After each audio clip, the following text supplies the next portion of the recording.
ಎಲ್ಲರಿಗೂ ಲೂರ್ದ್ ಮಾತೆಯ ಹಬ್ಬದ ಶುಭಾಶಯಗಳು. ಲೂರ್ದ್ ಮಾತೆಯ ಕಿರುಪರಿಚಯ.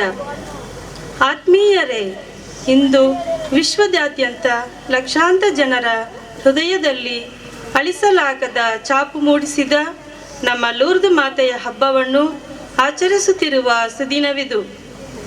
1858ರಲ್ಲಿ ಪ್ರಥಮ ಬಾರಿಗೆ ಬಾಲಕಿ ಮೇರಿ ಬರ್ನದೆತ್ ಸೌಬೀರಸ್ ರವರಿಗೆ ಲೂರ್ದ್ ಎಂಬ ಸಣ್ಣ ಹಳ್ಳಿಯಲ್ಲಿ ಕನ್ಯಾಮರಿಯಮ್ಮನವರು ದರ್ಶನ ನೀಡಿದರು.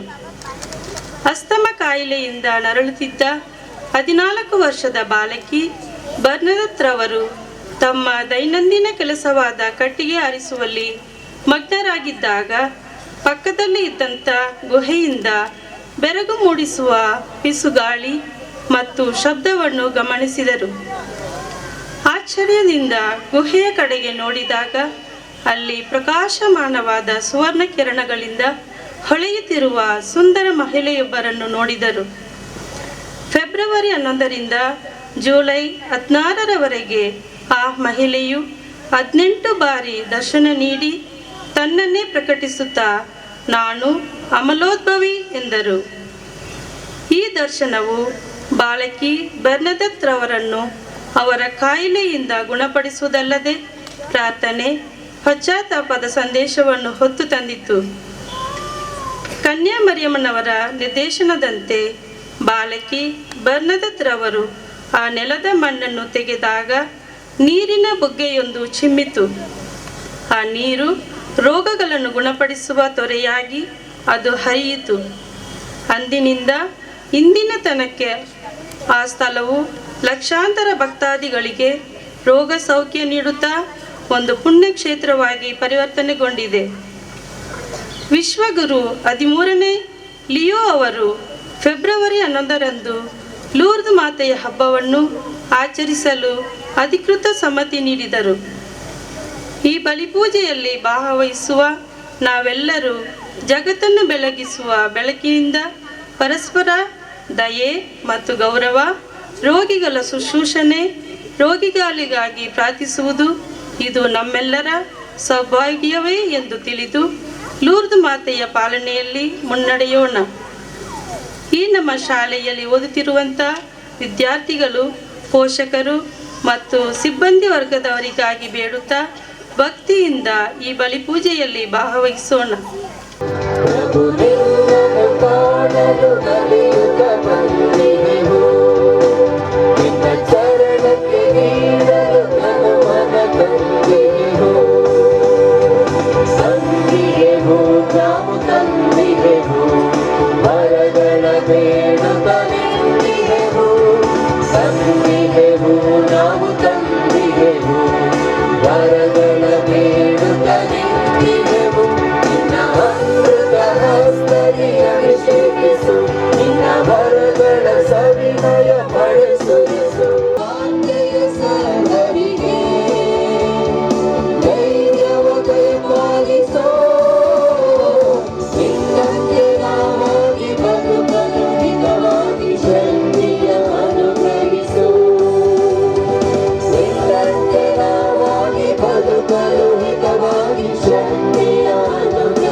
ಪಿತನ ಮತ್ತು ಸುತನ ಮತ್ತು ಪವಿತ್ರಾತ್ಮನ ನಾಮದಲ್ಲಿ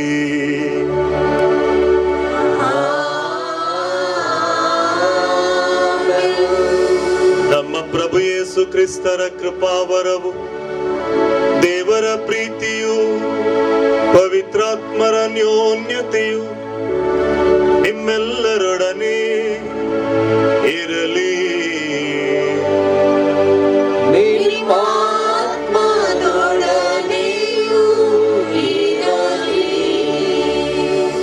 ಪ್ರಭು ಯೇಸು ಕ್ರಿಸ್ತರಲ್ಲಿ ಹಾಗೂ ಲೂರ್ದ್ ಮಾತೆಯಲ್ಲಿ ನನ್ನ ಒಲವಿನ ಸಹೋದರ ಸಹೋದರಿಯರೇ, ಲೂರ್ದ್ ಮಾತೆಯ ಸಮರ್ಪಿತ ಈ ಶಾಲೆಯಲ್ಲಿ ಓದುತ್ತಿರುವ ವಿದ್ಯಾರ್ಥಿಗಳೇ, ಶಿಕ್ಷಕ ಶಿಕ್ಷಕಿಯರೇ ಹಾಗೂ ಎಲ್ಲ ಪ್ರೀತಿಯ ಬಂಧುಗಳೇ, ಮೊಟ್ಟ ಮೊದಲನೇದಾಗಿ ಲೂರ್ದ್ ಮಾತೆಯ ಮಹೋತ್ಸವದ ಶುಭಾಶಯಗಳನ್ನು ನಿಮ್ಮೆಲ್ಲರಿಗೂ ನಾನು ಕೋರುತ್ತೇನೆ. ಮಾತೆ ಎಂದಾಕ್ಷಣ ಅಥವಾ ಅಮ್ಮ ಎಂದಾಕ್ಷಣ ಒಂದು ರೀತಿಯ ಸಂಚಲನ ನಮ್ಮೆಲ್ಲರ ಜೀವ ನಾಡಿಗಳಲ್ಲಿ. ಯಾಕಂತ ಹೇಳಿದ್ರೆ ಆ ಅಮ್ಮ ಎನ್ನುವಂತ ಎರಡೇ ಅಕ್ಷರದ ಪದಕ್ಕೆ ಅರ್ಥವನ್ನ ಹುಡುಕ್ತಾ ಹೋದ್ರೆ ಹುಡುಕ್ಲಿಕ್ಕೆ ಸಾಧ್ಯ ಇಲ್ಲ. ಯಾಕಂತ ಹೇಳಿದ್ರೆ ಅಮ್ಮ ಅಂತ ಹೇಳಿದ್ರೆ ಸರ್ವಸ್ವ. ಆಕೆಯ ಮಡಿಲಲ್ಲಿ ಸ್ವಲ್ಪ ಸಮಯ ವಿಶ್ರಮಿಸಿದಾಗ ಎಲ್ಲಾ ರೀತಿಯ ಚಿಂತೆ, ದುಃಖ, ದುಗುಡ ಎಲ್ಲವನ್ನ ಮರೆಯುವ ಒಂದು ಸನ್ನಿವೇಶ, ಸಂದರ್ಭ ಅಮ್ಮನ ಮಡಿಲು. ಎಲ್ಲಿ ಸಮಾಲೋಚನೆಗೆ ಹೋದ್ರು, ಕೌನ್ಸಿಲಿಂಗಿಗೆ ಹೋದ್ರು ಸಿಗದೇ ಇರುವಂತ ಸಾಂತ್ವನ ತಾಯಿಯ ಮಡಿಲಲ್ಲಿದೆ. ಅಂತಹ ಮಾತೆಯನ್ನ ಈ ಶಾಲೆಯ ಪೋಷಕಿಯನ್ನಾಗಿ ಪಡೆದಿರಬೇಕಾದ್ರೆ ಇವೆಲ್ಲರೂ ಭಾಗ್ಯವಂತರು. ಈ ದಿನ ನಾವು ಲೂರ್ದು ಮಾತೆಯ ಮಹೋತ್ಸವವನ್ನ ಆಚರಣೆ ಮಾಡ್ತಾ ಇರಬೇಕಾದ್ರೆ ಮಾತೆಯಲ್ಲಿ ಪ್ರಾರ್ಥನೆ ಮಾಡಲಿಕ್ಕೆ ನಮ್ಮ ದುಃಖ ದುಗುಡಗಳು, ಸಮಸ್ಯೆ, ಪ್ರಾರ್ಥನೆ, ಕೋರಿಕೆಗಳನ್ನ ಹೊತ್ತು ತಂದಿರಬೇಕಾದ್ರೆ ಇವತ್ತು ಸೌಖ್ಯಕ್ಕಾಗಿ ಪ್ರಾರ್ಥನೆ ಮಾಡುವಂತ ದಿನ.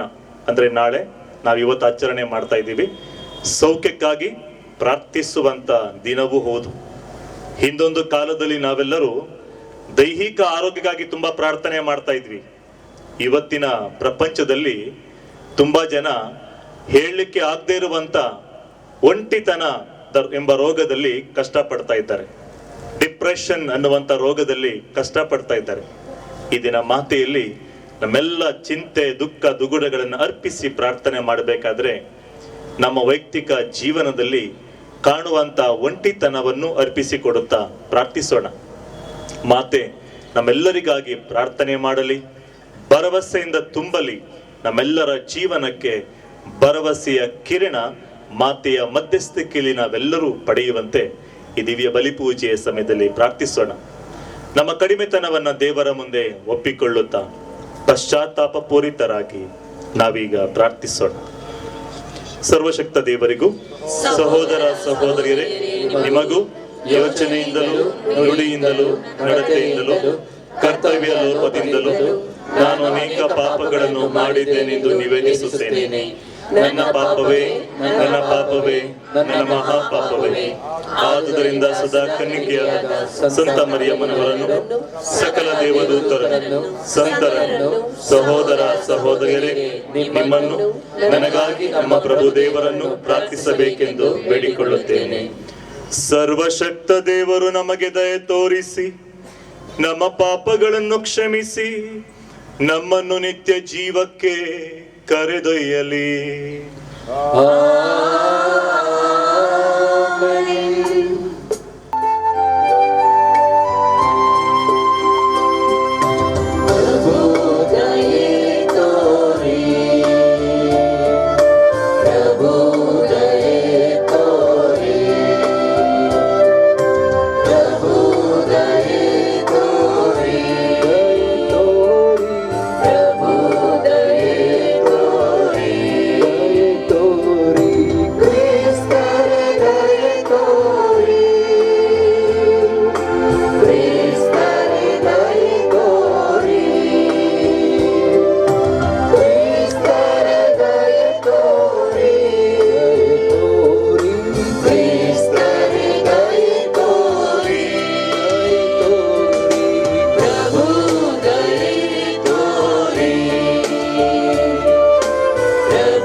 ಪ್ರಾರ್ಥಿಸೋಣ.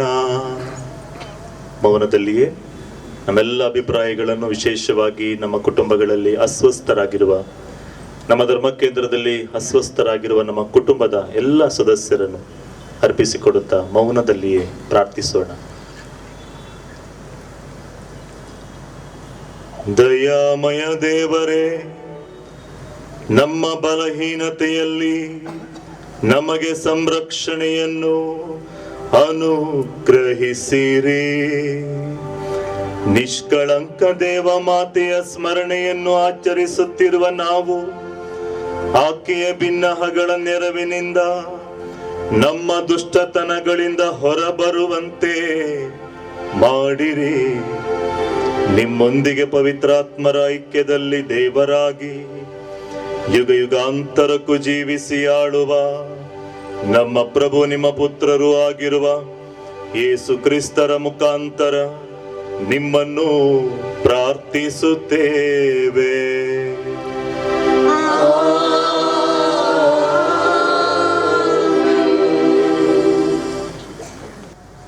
ಪ್ರವಾದಿ ಯೆಶಾಯನ ಗ್ರಂಥದಿಂದ ವಾಚ. ಜೆರುಸಲೇಮನ್ನು ಪ್ರೀತಿಸುವವರೇ, ನೀವೆಲ್ಲರೂ ಆನಂದಿಸಿರಿ, ಆಕೆಯೊಂದಿಗೆ ಹರ್ಷಗೊಳ್ಳಿರಿ. ಆಕೆಯ ಬಗ್ಗೆ, ಆಕೆಯ ನಿಮಿತ್ತ ದುಃಖಿಸುವವರೇ, ಸಾಂತ್ವನ ನೀಡುವ ಆಕೆಯ ಸಾನ್ನಿಧ್ಯದಿಂದ ತೃಪ್ತಿಗೊಳ್ಳುವೆವು. ಹೌದು, ಆಕೆಯ ಸಿರಿ ಸಮೃದ್ಧಿಯನ್ನು ಹೀರುತ್ತಾ ಹಿಗ್ಗುವೆವು ಎಂದು ನೀವೆಲ್ಲರೂ ಉಲ್ಲಾಸಪಡಿಸಿ ಆಕೆಯೊಂದಿಗೆ. ಸರ್ವೇಶ್ವರ ಸ್ವಾಮಿ ಹೀಗೆನ್ನುತ್ತಾರೆ, ಇಗೋ ಆಕೆಯ ಹರಿಯ ಮಾಡುವೆನು ಸುಖ ಶಾಂತಿಯನ್ನು ನಂದಿಯಂತೆ. ಈಗ ನೀಡುವೆ ರಾಷ್ಟ್ರಗಳ ವೈಭವವನ್ನು ತುಂಬಿ ತುಳುಕುವ ತೊರೆಯಂತೆ. ನೀವಿರುವಿರಿ ಹಾಲು ಕುಡಿಯುವ ಹಸುಳೆಯಂತೆ.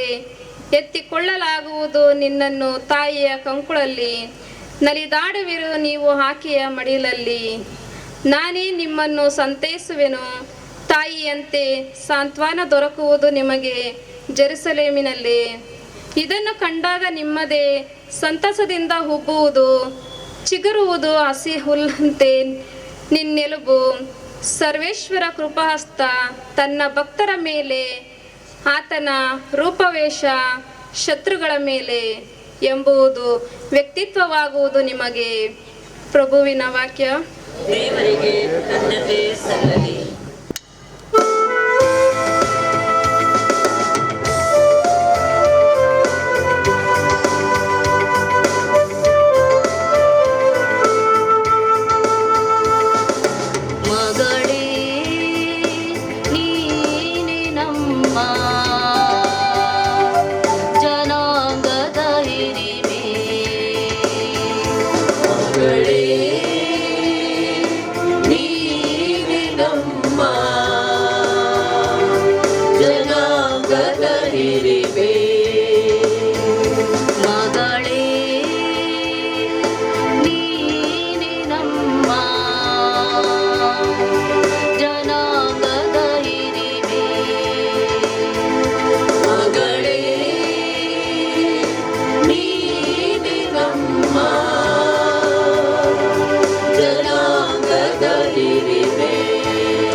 ದೇವನು ನಿನ್ನನು ಉನ್ನತದಿಂದಲೇ ಸ್ತುತಿ ಸಲ್ಲಲಿ. ಭೂಪರಗಳ ಸೃಷ್ಟಿಕರ್ತ ಸರ್ವೇಶ್ವರನಿಗೆ ಸ್ತುತಿ ಸಲ್ಲಲಿ. ಭೂಪರಗಳ ಸೃಷ್ಟಿಕರ್ತ ಸರ್ವೇಶ್ವರನಿಗೆ.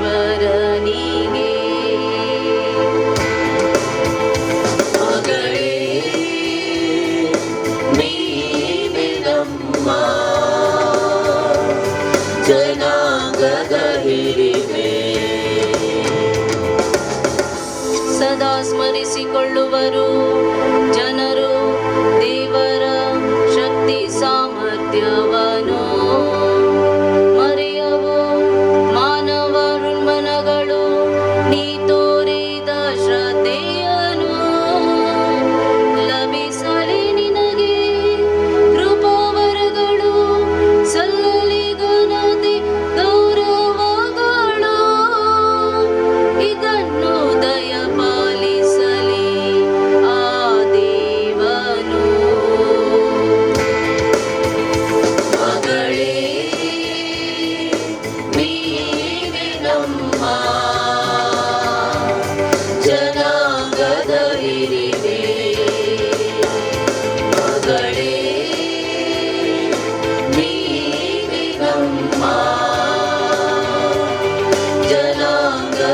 ಇರಿವೆ. Alleluia, alleluia, alleluia, alleluia, alleluia, alleluia, alleluia, alleluia, alleluia, alleluia, alleluia, alleluia, alleluia,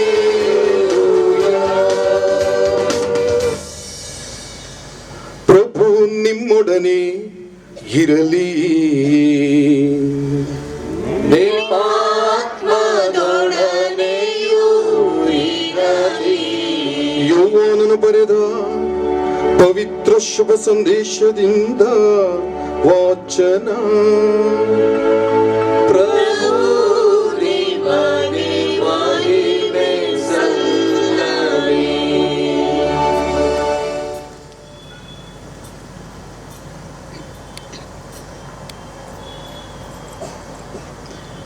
ಆ ಕಾಲದಲ್ಲಿ ಗಲಿಲೆಯದ ಕಾನಾ ಎಂಬ ಊರಿನಲ್ಲಿ ಒಂದು ಮದುವೆ ನಡೆಯಿತು. ಯೇಸುವಿನ ತಾಯಿ ಅಲ್ಲಿಗೆ ಬಂದಿದ್ದರು. ಯೇಸುವಿಗೂ ಅವರ ಶಿಷ್ಯರಿಗೂ ಆ ಮದುವೆಗೆ ಆಮಂತ್ರಣವಿತ್ತು. ಆ ಸಂದರ್ಭದಲ್ಲಿ ದ್ರಾಕ್ಷರಸ ಸಾಲದೆ ಹೋಯಿತು.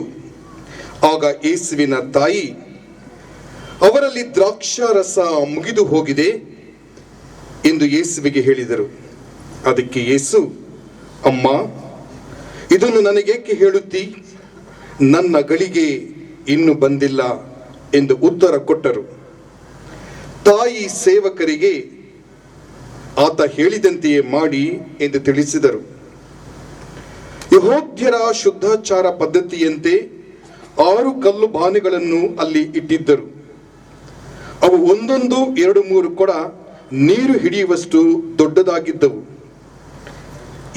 ಸೇವಕರಿಗೆ ಆ ಬಾನೆಗಳಲ್ಲಿ ನೀರು ತುಂಬಿರಿ ಎಂದು ಹೇಳಿದರು. ಅವರು ಕಂಡದವರೆಗೆ ತುಂಬಿದರು. ಯೇಸು, ಈಗ ತೋಡಿಕೊಂಡು ಹೋಗಿ ಔತಣದ ಮೇಲ್ವಿಚಾರಕರಿಗೆ ಕೊಡಿ ಎಂದು ಹೇಳಲು ಅವರು ಹಾಗೆಯೇ ಮಾಡಿದರು.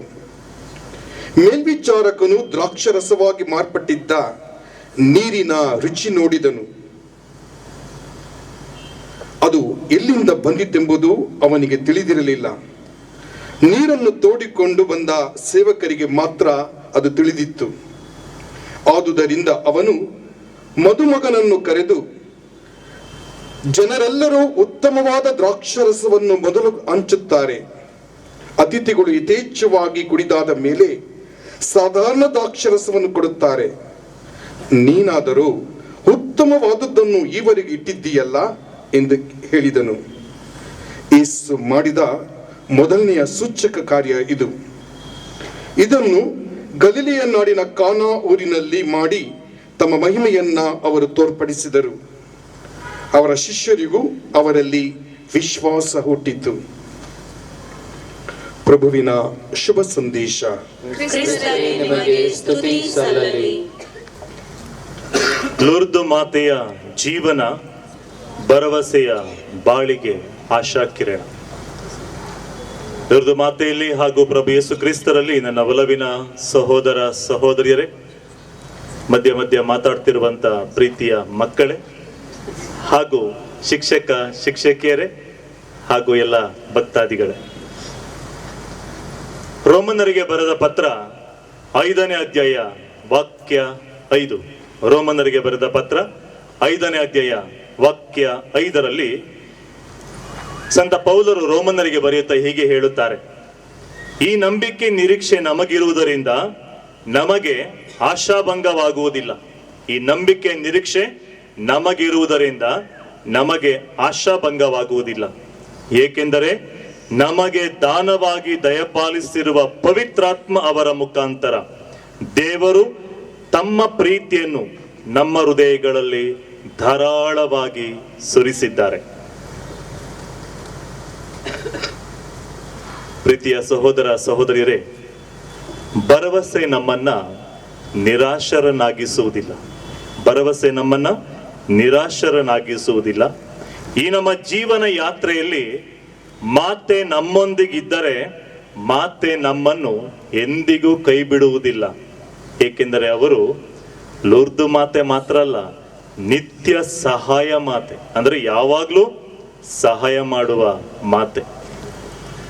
ಮನೆಯಲ್ಲಿ 1000 ಜನ ಇರ್ಲಿ, ಆ ಮನೆಯಲ್ಲಿ ತಾಯಿ ಅಮ್ಮ ಇಲ್ಲ ಅಂತ ಹೇಳಿದ್ರೆ ಏನೋ ಒಂದು ರೀತಿಯ ಕೊರತೆ ಅಲ್ಲಿ ಕಾಣ್ತಾ ಇರುತ್ತೆ.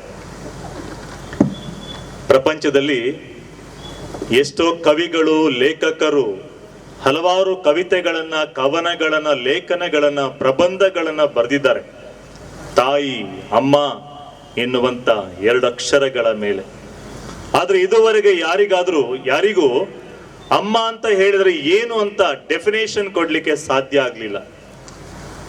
ಯಾಕಂತ ಹೇಳಿದ್ರೆ ಅಮ್ಮ ಎಂದ್ರೆ ಏನು ಅಂತ ಅರ್ಥ ಮಾಡ್ಕೊಳ್ಳೋ ಬದಲಿಗೆ ಅಮ್ಮ ಎನ್ನುವಂತ ಆ ಪದ, ಆ ಶಬ್ದ ಅದು ಅನುಭವಕ್ಕೆ ಸಿಗ್ಬೇಕು, ಅದನ್ನ ಅನುಭವಿಸ್ಬೇಕು ಅಷ್ಟೇ. ಅದನ್ನ ಎಷ್ಟು ಹುಡುಕಿದ್ರು, ಇಷ್ಟು ವರ್ಷಗಳಿಂದ ಬರಿತಾ ಹೋದ್ರು, ಇನ್ನು ಮುಂದನೂ ಬರಿತಾ ಹೋದ್ರು, ಇದೇ ಒಂದು ನಿಖರವಾಗಿರುವ ಅರ್ಥ ಅಂತ ಹೇಳಲಿಕ್ಕೆ ಸಾಧ್ಯವಾಗಿಲ್ಲ. ಕೆಲವರು ಹೇಳಿದ್ರು ಅಮ್ಮ ಅಂತ ಹೇಳಿದ್ರೆ ಪ್ರೀತಿ, ಅಮ್ಮ ಅಂತ ಹೇಳಿದ್ರೆ ತ್ಯಾಗ, ಅಮ್ಮ ಅಂತ ಹೇಳಿದ್ರೆ ಕರುಣೆ, ಅಮ್ಮ ಅಂತ ಹೇಳಿದ್ರೆ ಸಾಂತ್ವನ. ಹೀಗೆ ಬೇರೆ ಬೇರೆ ವಿವರಣೆಯನ್ನ, ಅನುಭವಗಳನ್ನ ಹಂಚ್ತಾ ಹೋದ್ರು. ಜಾರಿ ಬಿದ್ದಾಗ ಅಮ್ಮ, ರೋಗ ಬಂದಾಗ ಅಮ್ಮ. ವಿಶೇಷ ಏನು ಅಂತ ಹೇಳಿದ್ರೆ ತಪ್ಪು ಮಾಡಿದಾಗ ಅಮ್ಮನೇ ಹಿಡ್ಕೊಂಡು ಹೊಡಿತಾ ಇರಬೇಕಾದ್ರೆ ಕರೆಯುವಂತ ಒಂದು, ಕೂಗುವಂತ ಒಂದು ಹೆಸರು ಅಂತ ಹೇಳಿದ್ರೆ ಅವರು ಅಮ್ಮ. ಪ್ರೀತಿಯ ಸಹೋದರ ಸಹೋದರಿಯರೇ, ಹೀಗಿರ್ಬೇಕಾದ್ರೆ ಆ ಅಮ್ಮ ಎನ್ನುವಂತ ಪದದಲ್ಲಿ ಏನೋ ಒಂಥರ ರೋಮಾಂಚನ. ಆ ಅಮ್ಮ ಎನ್ನುವಂತ 2 ಅಕ್ಷರಗಳ ಆ ಪದದಲ್ಲಿ ಪುಸ್ತಕ ಭಂಡಾರಗಳೇ ತುಂಬಿಕೊಂಡಿದೆ. ಆದರೂ ಅದನ್ನ ವಿವರಿಸಲಿಕ್ಕೆ ಸಾಧ್ಯ ಆಗಲಿಲ್ಲ. ಇವತ್ತು ಅದೇ ನಮ್ಮ ತಾಯಿಯ ಅಮ್ಮನ ಹಬ್ಬವನ್ನು ಆಚರಣೆ ಮಾಡ್ತಾ ಇದ್ದೀವಿ. ಈ ದಿನ ಲೂರ್ದು ಮಾತೆ ನಮಗೆ 4 ಸಂದೇಶಗಳನ್ನ ಕೊಡ್ತಾರೆ. ಮೊದಲನೆಯ ಸಂದೇಶ, ದರ್ಶನದ ಮುಖಾಂತರ ಭರವಸೆಯ ಕಿರಣವನ್ನ ಎಲ್ಲ ಕಡೆ ಬೀರುತ್ತಾರೆ ಮಾತೆ ಮರಿಯಮ್ಮನವರು ಲೂರ್ದು ನಗರದಲ್ಲಿ. 1858ರಲ್ಲಿ ಮಾತೆ ಮರಿಯಮ್ಮನವರು ಫ್ರಾನ್ಸಿನ ಒಂದು ಪುಟ್ಟ ಊರು ಲೂರ್ದ್ ಎಂಬುವಂತ ಊರಿನಲ್ಲಿ ದರ್ಶನವನ್ನ ಕೊಡುತ್ತಾ, ಆ ದರ್ಶನದ ಮುಖಾಂತರ ಯಾರಿಗೆ ದರ್ಶನವನ್ನ ಕೊಟ್ಟರು ಅನ್ನೋದು ಬಹಳ ಮುಖ್ಯ. ಭರವಸೆ ಎಲ್ಲಿಂದ ಬರುತ್ತೆ ಅಂತ ಹೇಳಿದ್ರೆ ದರ್ಶನ ಯಾರಿಗೆ ಕೊಟ್ಟರು ಅನ್ನೋದು ಬಹಳ ಮುಖ್ಯ. ನಾವು ಮತ್ತಾಯನ ಶುಭ ಸಂದೇಶದಲ್ಲಿ ನೋಡ್ತೀವಿ, ಜ್ಞಾನಿಗಳು, ಮೇಧಾವಿಗಳು, ಧರ್ಮಶಾಸ್ತ್ರಿಗಳು, ಪಂಡಿತರು, ಯಹೋದ್ಯರು ನಮಗೆ ಒಬ್ಬ ಮೆಸ್ಸಿಯ ಬರ್ತಾನೆ ಅಂತ ಹೇಳಿ ಹಲವು ವರ್ಷಗಳಿಂದ ಕಾಯ್ತಾ ಇದ್ರು. ಎಲ್ಲಿಂದ ಬರ್ತಾನೆ, ಹೇಗೆ ಬರ್ತಾನೆ, ಎಲ್ಲ ವಿವರಣೆಗಳನ್ನ ಅವರು ಅರ್ಥ ಮಾಡ್ಕೊಂಡಿದ್ರು, ಗ್ರಹಿಸ್ಕೊಂಡಿದ್ರು. ಹೇಗೆ ಬರ್ತಾರೆ ಮೆಸ್ಸಿಯ, ಎಲ್ಲಿಂದ ಹುಟ್ಟಿ ಬರಬೇಕು ಅಂತೇಳಿ. ಆದ್ರೆ ಅವರು ಆಲೋಚನೆ ಮಾಡಿದ ಪ್ರಕಾರ ಮೆಸ್ಸಿಯ ಬರಲಿಲ್ಲ. ಅವರು ಭೇಟಿ ಮಾಡಿ ಜನನದ ಮೊದಲ ಸಂದೇಶವನ್ನ ಕೊಟ್ಟಿದ್ದು ಕುರುಬರಿಗೆ, ತಿರಸ್ಕೃತ ಜನರಿಗೆ, ನೊಂದಿರುವ ವ್ಯಕ್ತಿಗಳಿಗೆ, ರಿಜೆಕ್ಟೆಡ್ ಪರ್ಸನ್ಸ್. ಅಂದ್ರೆ ನಮ್ಮ ದೇವರು ಹುಡುಕಿ ಬರುವಂತಹದ್ದು ನೊಂದಂತ ವ್ಯಕ್ತಿಗಳಿಗೆ. ಮಾತೆ ಮರಿಯಮ್ಮನವರು ಬೇರೆ ಬೇರೆ ಕಡೆಗಳಲ್ಲಿ ದರ್ಶನವನ್ನ ಕೊಟ್ಟಿದ್ದಾರೆ. ಇವತ್ತು ನಾವು ಲೂರ್ದ್ ಮಾತೆಯ ಮಹೋತ್ಸವವನ್ನು ಆಚರಣೆ ಮಾಡಬೇಕಾದ್ರೆ ಮಾತೆ ಮರಿಯಮ್ಮ ಬೇರೆ ಬೇರೆ ಕಡೆ ದರ್ಶನವನ್ನ ಕೊಟ್ಟಿದ್ದಾರೆ. ಎಲ್ಲೂ ಸಹ ದೇಶದ ಪ್ರಧಾನಮಂತ್ರಿಗೆ, ರಾಷ್ಟ್ರಪತಿಗೆ ಅಥವಾ ಯಾರೊಬ್ಬ ದೊಡ್ಡ ಶ್ರೀಮಂತ ವ್ಯಕ್ತಿಗೆ ಭೇಟಿ ಮಾಡಿಲ್ಲ. ಅವರು ದರ್ಶನ ಕೊಟ್ಟಿರುವಂತಹದ್ದು ನೊಂದಿರುವಂತ ವ್ಯಕ್ತಿಗಳಿಗೆ, ತಿರಸ್ಕೃತ ವ್ಯಕ್ತಿಗಳಿಗೆ, ಜೀವನದ ಬವಣೆಗಳನ್ನ ಹೊರಲಾಗದೆ ಹೊರತಿರುವಂತ ವ್ಯಕ್ತಿಗಳನ್ನ ಸಂಧಿಸುತ್ತಾರೆ. ಯಾವುದೇ ದರ್ಶನದ ಉದಾಹರಣೆ ತಗೊಳ್ಳಿ, ಲೂರ್ದು ಮಾತೆಯ ದರ್ಶನ ಮಾತ್ರ ಅಲ್ಲ, ಎಲ್ಲಿ ಬೇರೆ ಬೇರೆ ಕಡೆ ದರ್ಶನ ಪಡ್ಕೊಂಡಾಗ ನೊಂದಿರುವ ವ್ಯಕ್ತಿಗಳು, ಜೀವನನೇ ಬೇಡ ಅಂತ ಹೋಗಿರುವಂತ ವ್ಯಕ್ತಿಗಳು, ಅವರನ್ನ ದರ್ಶಿಸ್ತಾರೆ. ಇಲ್ಲಿ ನಮ್ಗೆ ಏನು ಸಂದೇಶ ಸಿಗುತ್ತೆ? ದೇವಪುತ್ರ ಯೇಸು ಕ್ರಿಸ್ತರ ಜನನದ ಸಂದೇಶ ಪಡೆದಿರುವಂತದ್ದು ತಿರಸ್ಕೃತ ವ್ಯಕ್ತಿಗಳು, ನೊಂದಿರುವಂತ ವ್ಯಕ್ತಿಗಳು, ಅಲೆಮಾರಿ ಜನಾಂಗದ ವ್ಯಕ್ತಿಗಳು. ಅವರನ್ನ ಭೇಟಿ ಮಾಡಿ ಕತ್ತಲಲ್ಲಿರುವ ಜನರಿಗೆ ಬೆಳಕಿನ ಕಿರಣಗಳು ಮೂಡುತ್ತವೆ. ಇದು ಹಾಗೇನೆ ನೊಂದಿರುವ ವ್ಯಕ್ತಿಯನ್ನ ಸಂಧಿಸಿ ಸರಿಸುಮಾರು 18 ಬಾರಿ ಭೇಟಿ ಮಾಡಿ ಭರವಸೆಯ ಸಂದೇಶವನ್ನು ಮಾತೆ ಮರಿಯಮ್ಮನವರು ಕೊಡುತ್ತಾರೆ. ಅಂದ್ರೆ ದೇವರು ನಮ್ಮನ್ನ ಸಂಧಿಸಲು ಬರುವಂತಹದ್ದು ದೊಡ್ಡ ಪವಾಡಗಳ ಮುಖಾಂತರ ಅಲ್ಲ ಆತ್ಮೀಯರೇ. ನಮ್ಮ ದೇವರು ಚಿಕ್ಕ ಪುಟ್ಟ ಕಾರ್ಯಗಳ ಮುಖಾಂತರ ನಮ್ಮ ವೈಯಕ್ತಿಕ ಜೀವನದಲ್ಲಿ ಸಂಧಿಸುತ್ತಾರೆ. ನಮ್ಮ ದೇವರು ದೊಡ್ಡ ದೊಡ್ಡ ಮಹತ್ ಕಾರ್ಯಗಳ ಮುಖಾಂತರ ಭೇಟಿ ಮಾಡುವ ದೇವರಲ್ಲ. ನಮ್ಮ ದಿನನಿತ್ಯದ ದಿನಚರಿಗಳಲ್ಲಿ ಆ ಸನ್ನಿವೇಶಗಳಲ್ಲಿ ನಮ್ಮನ್ನ ಸಂಧಿಸುತ್ತಾರೆ. ಏಕೆಂದರೆ ದೊಡ್ಡ ದೊಡ್ಡ ಮಹತ್ ಕಾರ್ಯಗಳನ್ನ ಮಾಡಿ ಹೆಸರು ಮಾಡುವಂತವರು ಹೆಸರಾಂತ ವ್ಯಕ್ತಿಗಳು. ನೊಂದಿರುವಂತ ವ್ಯಕ್ತಿಗಳನ್ನ ದೇವರು ಹುಡುಕಿ ಬರುತ್ತಾರೆ. ಅದಕ್ಕೆ ಪ್ರಭು ಯೇಸು ನುಡಿತಾರೆ ನೋಡಿ, ನಾನು ಬಂದದ್ದಾದರೂ ಯಾರಿಗಾಗಿ? ಪಾಪಿಗಳಿಗಾಗಿ. ಯಾಕಂದ್ರೆ ಅವರಿಗೆ ಅವಶ್ಯಕತೆ ಇದೆ, ರೋಗಿಗಳಿಗೆ ಮಾತ್ರ ವೈದ್ಯರ ಅವಶ್ಯಕತೆ ಇದೆ. ಅದಕ್ಕೆ ನೋಡಿ, ಜಕ್ಕ ಎಂಬುವಂತ ಕುಳ್ಳ ವ್ಯಕ್ತಿ ಯೇಸು ಸ್ವಾಮಿ ನೋಡ್ಲಿಕ್ಕೆ ಪ್ರಯತ್ನ ಪಡ್ತಾ ಇರ್ಬೇಕಾದ್ರೆ ಆಗಲ್ಲ ಅಂತ ನೊಂದು ಮತ್ತೆ ವಾಪಸ್ ಹೋಗಿ ಮರವನ್ನ ಏರಿರ್ಬೇಕಾದ್ರೆ ಯೇಸು ಸ್ವಾಮಿ ಅವನನ್ನ ಹುಡುಕಿ ಹೋಗುತ್ತಾರೆ. ನೊಂದಿರುವ ವ್ಯಕ್ತಿಗಳನ್ನ ನಮ್ಮ ದೇವರು ಭೇಟಿ ಮಾಡ್ತಾರೆ. ಭರವಸೆ, ನಮ್ಮೆಲ್ಲರ ಬಾಳಿನಲ್ಲಿ ಭರವಸೆ. ಕೀರ್ತನೆಗಳಲ್ಲಿ ನಾವು ಓದ್ತೀವಿ, 103ನೇ ಅಧ್ಯಾಯ ವಾಕ್ಯ 3ರಲ್ಲಿ ಓದ್ತೀವಿ, ಮನ್ನಿಸುವನಾತನ ದೋಷಗಳನ್ನು ವಾಸಿ ಮಾಡುವನ ರೋಗ ರುಜಿನಗಳನ್ನು. ನಮ್ಮ ದೇವರು ಗುಣಪಡಿಸುವ ದೇವರು. ಈ ದಿನ, ನಾಳೆ ದಿನ ಸೌಖ್ಯದ ದಿನ. ಮಾತೆಯ ಮಧ್ಯಸ್ಥಿಕೆಯಲ್ಲಿ ಪ್ರಾರ್ಥನೆ ಮಾಡಿದಾಗ, ರೋಗ ಸೌಖ್ಯವನ್ನ ಸಿಗುವಂತೆ ಬೇಡಿದಾಗ ಮಾತೆ ನಮಗಾಗಿ ಭಿನ್ನಯಿಸುತ್ತಾರೆ ಎಂಬ ವಿಶ್ವಾಸದಲ್ಲಿ ನಾವು ಪ್ರಾರ್ಥನೆ ಮಾಡುತ್ತೇವೆ.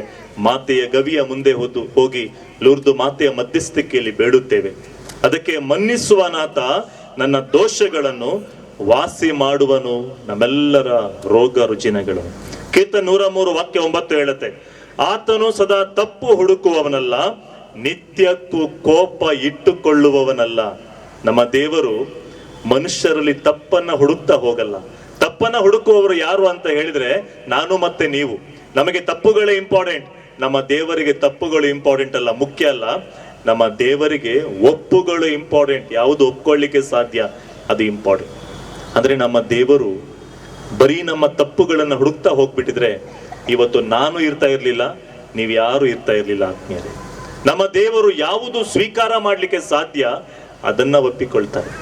ಲೂಕನ ಶುಭ ಸಂದೇಶದಲ್ಲಿ 15ನೇ ಅಧ್ಯಾಯ 19ನೇ ಅಧ್ಯಾಯ ಇವೆಲ್ಲ ನಮ್ಗೆ ಹೇಳುತ್ತೆ, ನಮ್ಮ ದೇವರು ನಮಗಾಗಿ ಕಾಯ್ತಾ ಇರ್ತಾರೆ. ನೋಡಿ, ಭರವಸೆ, ನಮ್ಮೆಲ್ಲರ ಬಾಳಿಗೆ ಭರವಸೆ.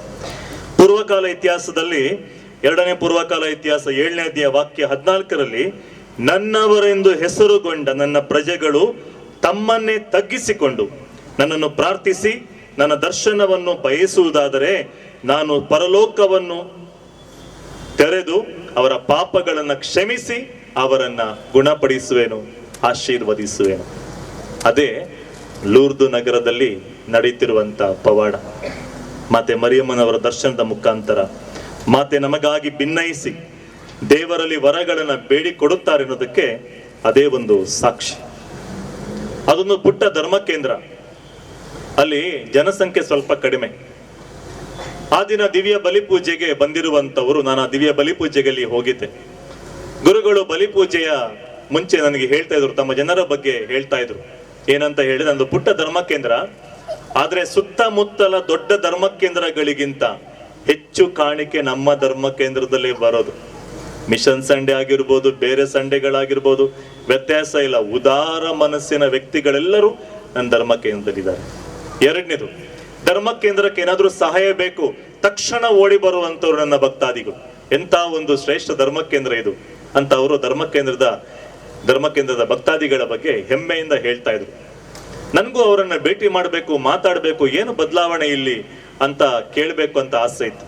ದಿವ್ಯ ಬಲಿಪೂಜೆ ಆದ್ಮೇಲೆ ಕೆಲವರನ್ನ ಭೇಟಿ ಮಾಡಿ ಕೇಳಿದೆ, ಎಂತ ಶ್ರೇಷ್ಠವಾಗಿರೋ ಮಾತುಗಳು ನಿಮ್ಮ ಧರ್ಮ ಕೇಂದ್ರದ ಗುರುಗಳು ನಿಮ್ಮ ಬಗ್ಗೆ ಹೇಳ್ತಾ ಇದ್ರು, ಕಂಗ್ರಾಚುಲೇಷನ್ಸ್ ಅಂತ ಹೇಳ್ದಾಗ ಕೇಳಿದೆ, ನೀವು ತುಂಬಾ ಉದಾರ ಮನಸ್ಸಿನಿಂದ ಧನ ಸಹಾಯ ಮಾಡ್ತೀರಂತೆ. ಧನ ಸಹಾಯಕ್ಕಿಂತ ಹೆಚ್ಚಾಗಿ ಯಾವಾಗ್ಲೂ ದೇವಾಲಯಕ್ಕೆ ನೆರವಾದಾಗ ಬಲಿಪೂಜೆ, ಪ್ರಾರ್ಥನೆ, ಆರಾಧನೆ, ಏನೇ ಇರ್ಲಿ, ನವೀಕರಣ, ಧ್ಯಾನಕೂಟಗಳಿರ್ಲಿ, ನವೇನಗಳಿರ್ಲಿ, ಎಲ್ಲದಕ್ಕೂ ನಮ್ಮ ಚರ್ಚ್ ಫುಲ್ ಆಗಿರುತ್ತೆ. ಯಾರಿಗೂ ಒತ್ತಾಯ ಮಾಡಿ ಕರಿಬೇಕು, ವಾಟ್ಸಪ್ ಅಲ್ಲಿ ಮೆಸೇಜ್ ಹಾಕ್ಬೇಕು, ಪ್ರಮೋ ಮಾಡಿ ಹಾಕ್ಬೇಕು, ಏನಿಲ್ಲ, ಎಲ್ಲರೂ ಬರ್ತಾ ಇದ್ರು. ಏನ್ ಸ್ಪೆಷಲ್ ಇಲ್ಲಿ ಅಂತ ಕೇಳಿದೆ. ಅಲ್ಲಿರುವಂತ ಕೆಲವರು ನನ್ನ ಪ್ರಶ್ನೆಗಳಿಗೆ ಉತ್ತರ ಕೊಟ್ಟು ಹೀಗೆ ಹೇಳಿದರು, ಫಾದರ್, ನಮ್ಮ ಕೆಲಸ ಇರುವಂತಹದ್ದು ಭೂಮಿಯ ಮೇಲೆ ಅಲ್ಲ, ಸಮುದ್ರದ ಮಧ್ಯದಲ್ಲಿ. ನಮ್ಮ ಧರ್ಮ ಕೇಂದ್ರದ ಎಲ್ಲರೂ ನಾವು ಕೆಲಸ ಮಾಡ್ತಿರುವಂತಹದ್ದು ಮೀನುಗಾರರಾಗಿ ಕೆಲಸ ಮಾಡೋದು. ಇಲ್ಲಿ ನಮ್ಗೆ ದಾರಿ ತಪ್ಪಿದ್ರೆ ನಾವೇನ್ ಮಾಡ್ಬೋದು ಅಂತ ಹೇಳಿದ್ರೆ ಲೊಕೇಶನ್ ಹುಡ್ಕೊಂಡ್ಬಿಟ್ಟು ಹೋಗ್ಬೋದು, ಆದ್ರೆ ಅಲ್ಲಿ ಲೊಕೇಶನ್ ಇಲ್ಲ. ಏನಾದ್ರೂ ನಮ್ಗೆ ಮಾಹಿತಿ ಬೇಕಾದ್ರೆ ಗೂಗಲ್ ಅಲ್ಲಿ ಸರ್ಚ್ ಮಾಡ್ಬೋದು, AI ಉಪಯೋಗ ಮಾಡ್ಬೋದು. ಆದ್ರೆ ಅಲ್ಲಿ AI ಇಲ್ಲ, ಗೂಗಲ್ ಇಲ್ಲ, ಲೊಕೇಶನ್ ಇಲ್ಲ, GPS ಅಂತೂ ಇಲ್ವೇ ಇಲ್ಲ. ನಾವೆಲ್ಲ ಸಮುದ್ರದ ಮಧ್ಯಭಾಗದಲ್ಲಿ, ಇಡೀ ಸುತ್ತಮುತ್ತಲು ನೀರಿದೆ, ನಾವು ಮಾತ್ರ ಮಧ್ಯ ಇದ್ದೀವಿ. ಮನೆಯಿಂದ ಹೋಗ್ಬೇಕಾದ್ರೆ ಹೇಳ್ತಾರೆ ನಮ್ಗೆ, ನೋಡ್ರಿ ವಾಪಸ್ ಬರ್ಬೇಕಾದ್ರೆ ಒಳ್ಳೊಳ್ಳೆ ಮೀನ್ ತಗೊಂಬ್ರಿ ನಮ್ಮ ಮನೆಗೆ ಅಂತ ಹೇಳ್ತಾರೆ. ಅವ್ರಿಗೆ ಕೊಡ್ಬೇಕು, ಇವ್ರಿಗೆ ಕೊಡ್ಬೇಕು. ನಾವ್ ಹೇಳ್ತೀವಿ ಈ ಸರಿ ಬರ್ಬೇಕಾದ್ರೆ ಖಂಡಿತ ಬೆಸ್ಟ್ ಮೀನ್ ತಗೊಂಡ್ಬರ್ತೀನಿ, ಪ್ರತಿ ಸರಿ ಹೇಳೋಗ್ತೀವಿ.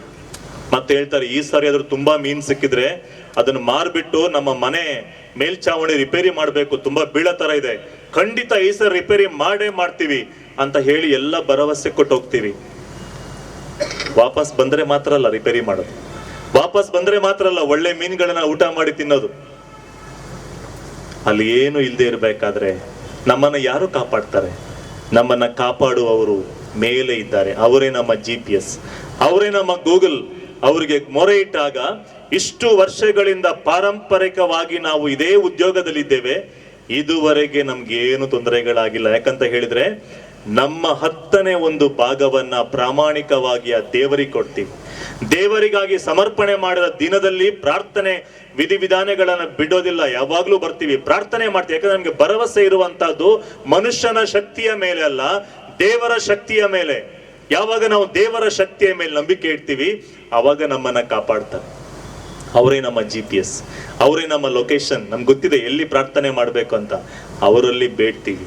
ಯಾವಾಗ್ಲೂ ಚಂಡಮಾರುತ ಬಿರುಗಾಳಿಗಳು ಬಂದಾಗ ನಾವು ಸುತ್ತಮುತ್ತ ನೋಡಲ್ಲ, ಮೇಲೆ ನೋಡ್ತೀವಿ. ಯಾಕಂದ್ರೆ ನಮ್ಮ ದೇವರು ಅಲ್ಲಿಂದ ನಮ್ಮನ್ನ ಆಶೀರ್ವದಿಸ್ತಾರೆ. ಉದಾಹರಣೆಗಳು ಹುಡುಕ್ತಾ ಹೋದ್ರೆ ಆದ್ಮೇಲೆ ಆದಿಕಾಂಡದಲ್ಲಿ 7ನೇ ಅಧ್ಯಾಯ ವಾಕ್ಯ 23 ನೋಡ್ತೀವಿ. 40 ದಿನ ಹಗಲು ഇരുಳು ಮಳೆ ಸುರಿದಾಗ ಜಲಪ್ರಳಯದ ಮಧ್ಯೆ ನೋಹನನ್ನ ದೇವರು ಕಾಪಾಡ್ತಾರೆ. ಭರವಸೆಯ ಸಂಕೇತ. ಎಲ್ಲ ಜನರು ಮುಳುಗಿ ಸಾಯ್ತಾ ಇರ್ಬೇಕಾದ್ರೆ ನೋಹ ದೇವರಲ್ಲಿ ವಿಶ್ವಾಸ ಇಟ್ಟಿದ್ದ. ದೇವರು ನೋಹನನ್ನ, ವಿಶ್ವಾಸ ಇಟ್ಟಿರುವ, ಭರವಸೆ ಇಟ್ಟಿರುವ ಕುಟುಂಬವನ್ನ ಕಾಪಾಡ್ತಾರೆ. ಭರವಸೆಯ ಪ್ರತಿಫಲ. ಜನರು ನಗ್ತಾ ಇದ್ರು, ಹುಚ್ಚ ಆಗಿದ್ದಾನೆ, ಈಗ ಏನು ಹಡಗು ಕಟ್ತಾ ಇದ್ದಾನೆ ಅಂತ ಜನರು ನಗ್ತಾ ಇದ್ರು. ತುಂಬಾ ಸರಿ ನಮ್ಮ ಜೀವನದಲ್ಲಿ ಹಾಗೇನೆ, ತುಂಬಾ ಓದಿ ದೊಡ್ಡಕ್ಕಾದ್ಮೇಲೆ ಜ್ಞಾನ ವಿವೇಕವನ್ನ ಪಡ್ಕೊಂಡು ತುಂಬಾ ತಲೆ ದೊಡ್ಡಕ್ಕಾದ್ಮೇಲೆ ಇನ್ನೊಬ್ರು ನೋಡಿ ನಗ್ತೇವಂತೆ ನಾವು.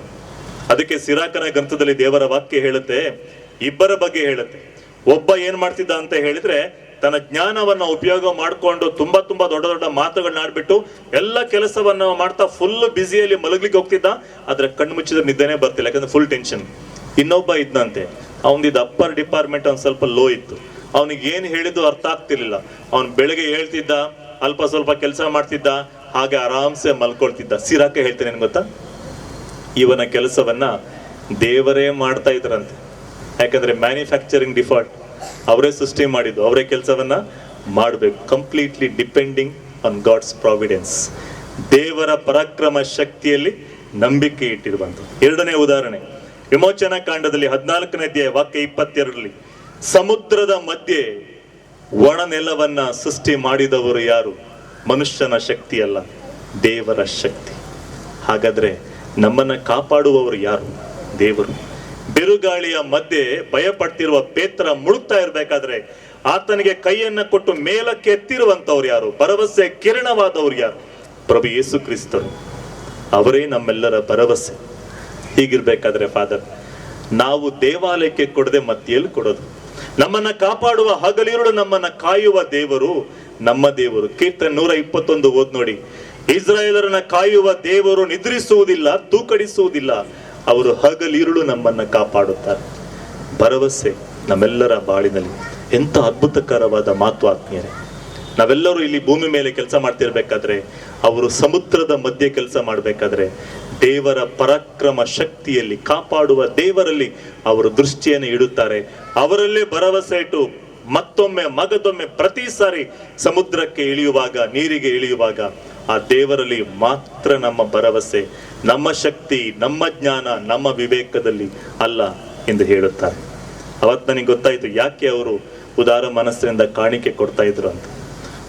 ಎರಡನೆಯ ಸಂದೇಶ, ಸೌಖ್ಯದ ಮೂಲಕ ಭರವಸೆ ಕಳೆದುಕೊಂಡವರಲ್ಲಿ ಭರವಸೆಯ ಆಶಾಕಿರಣವಾಗುತ್ತಾರೆ ಮಾತೆ ಮರಿಯಮ್ಮನವರು ಲೂರ್ದು ಊರಿನಲ್ಲಿ.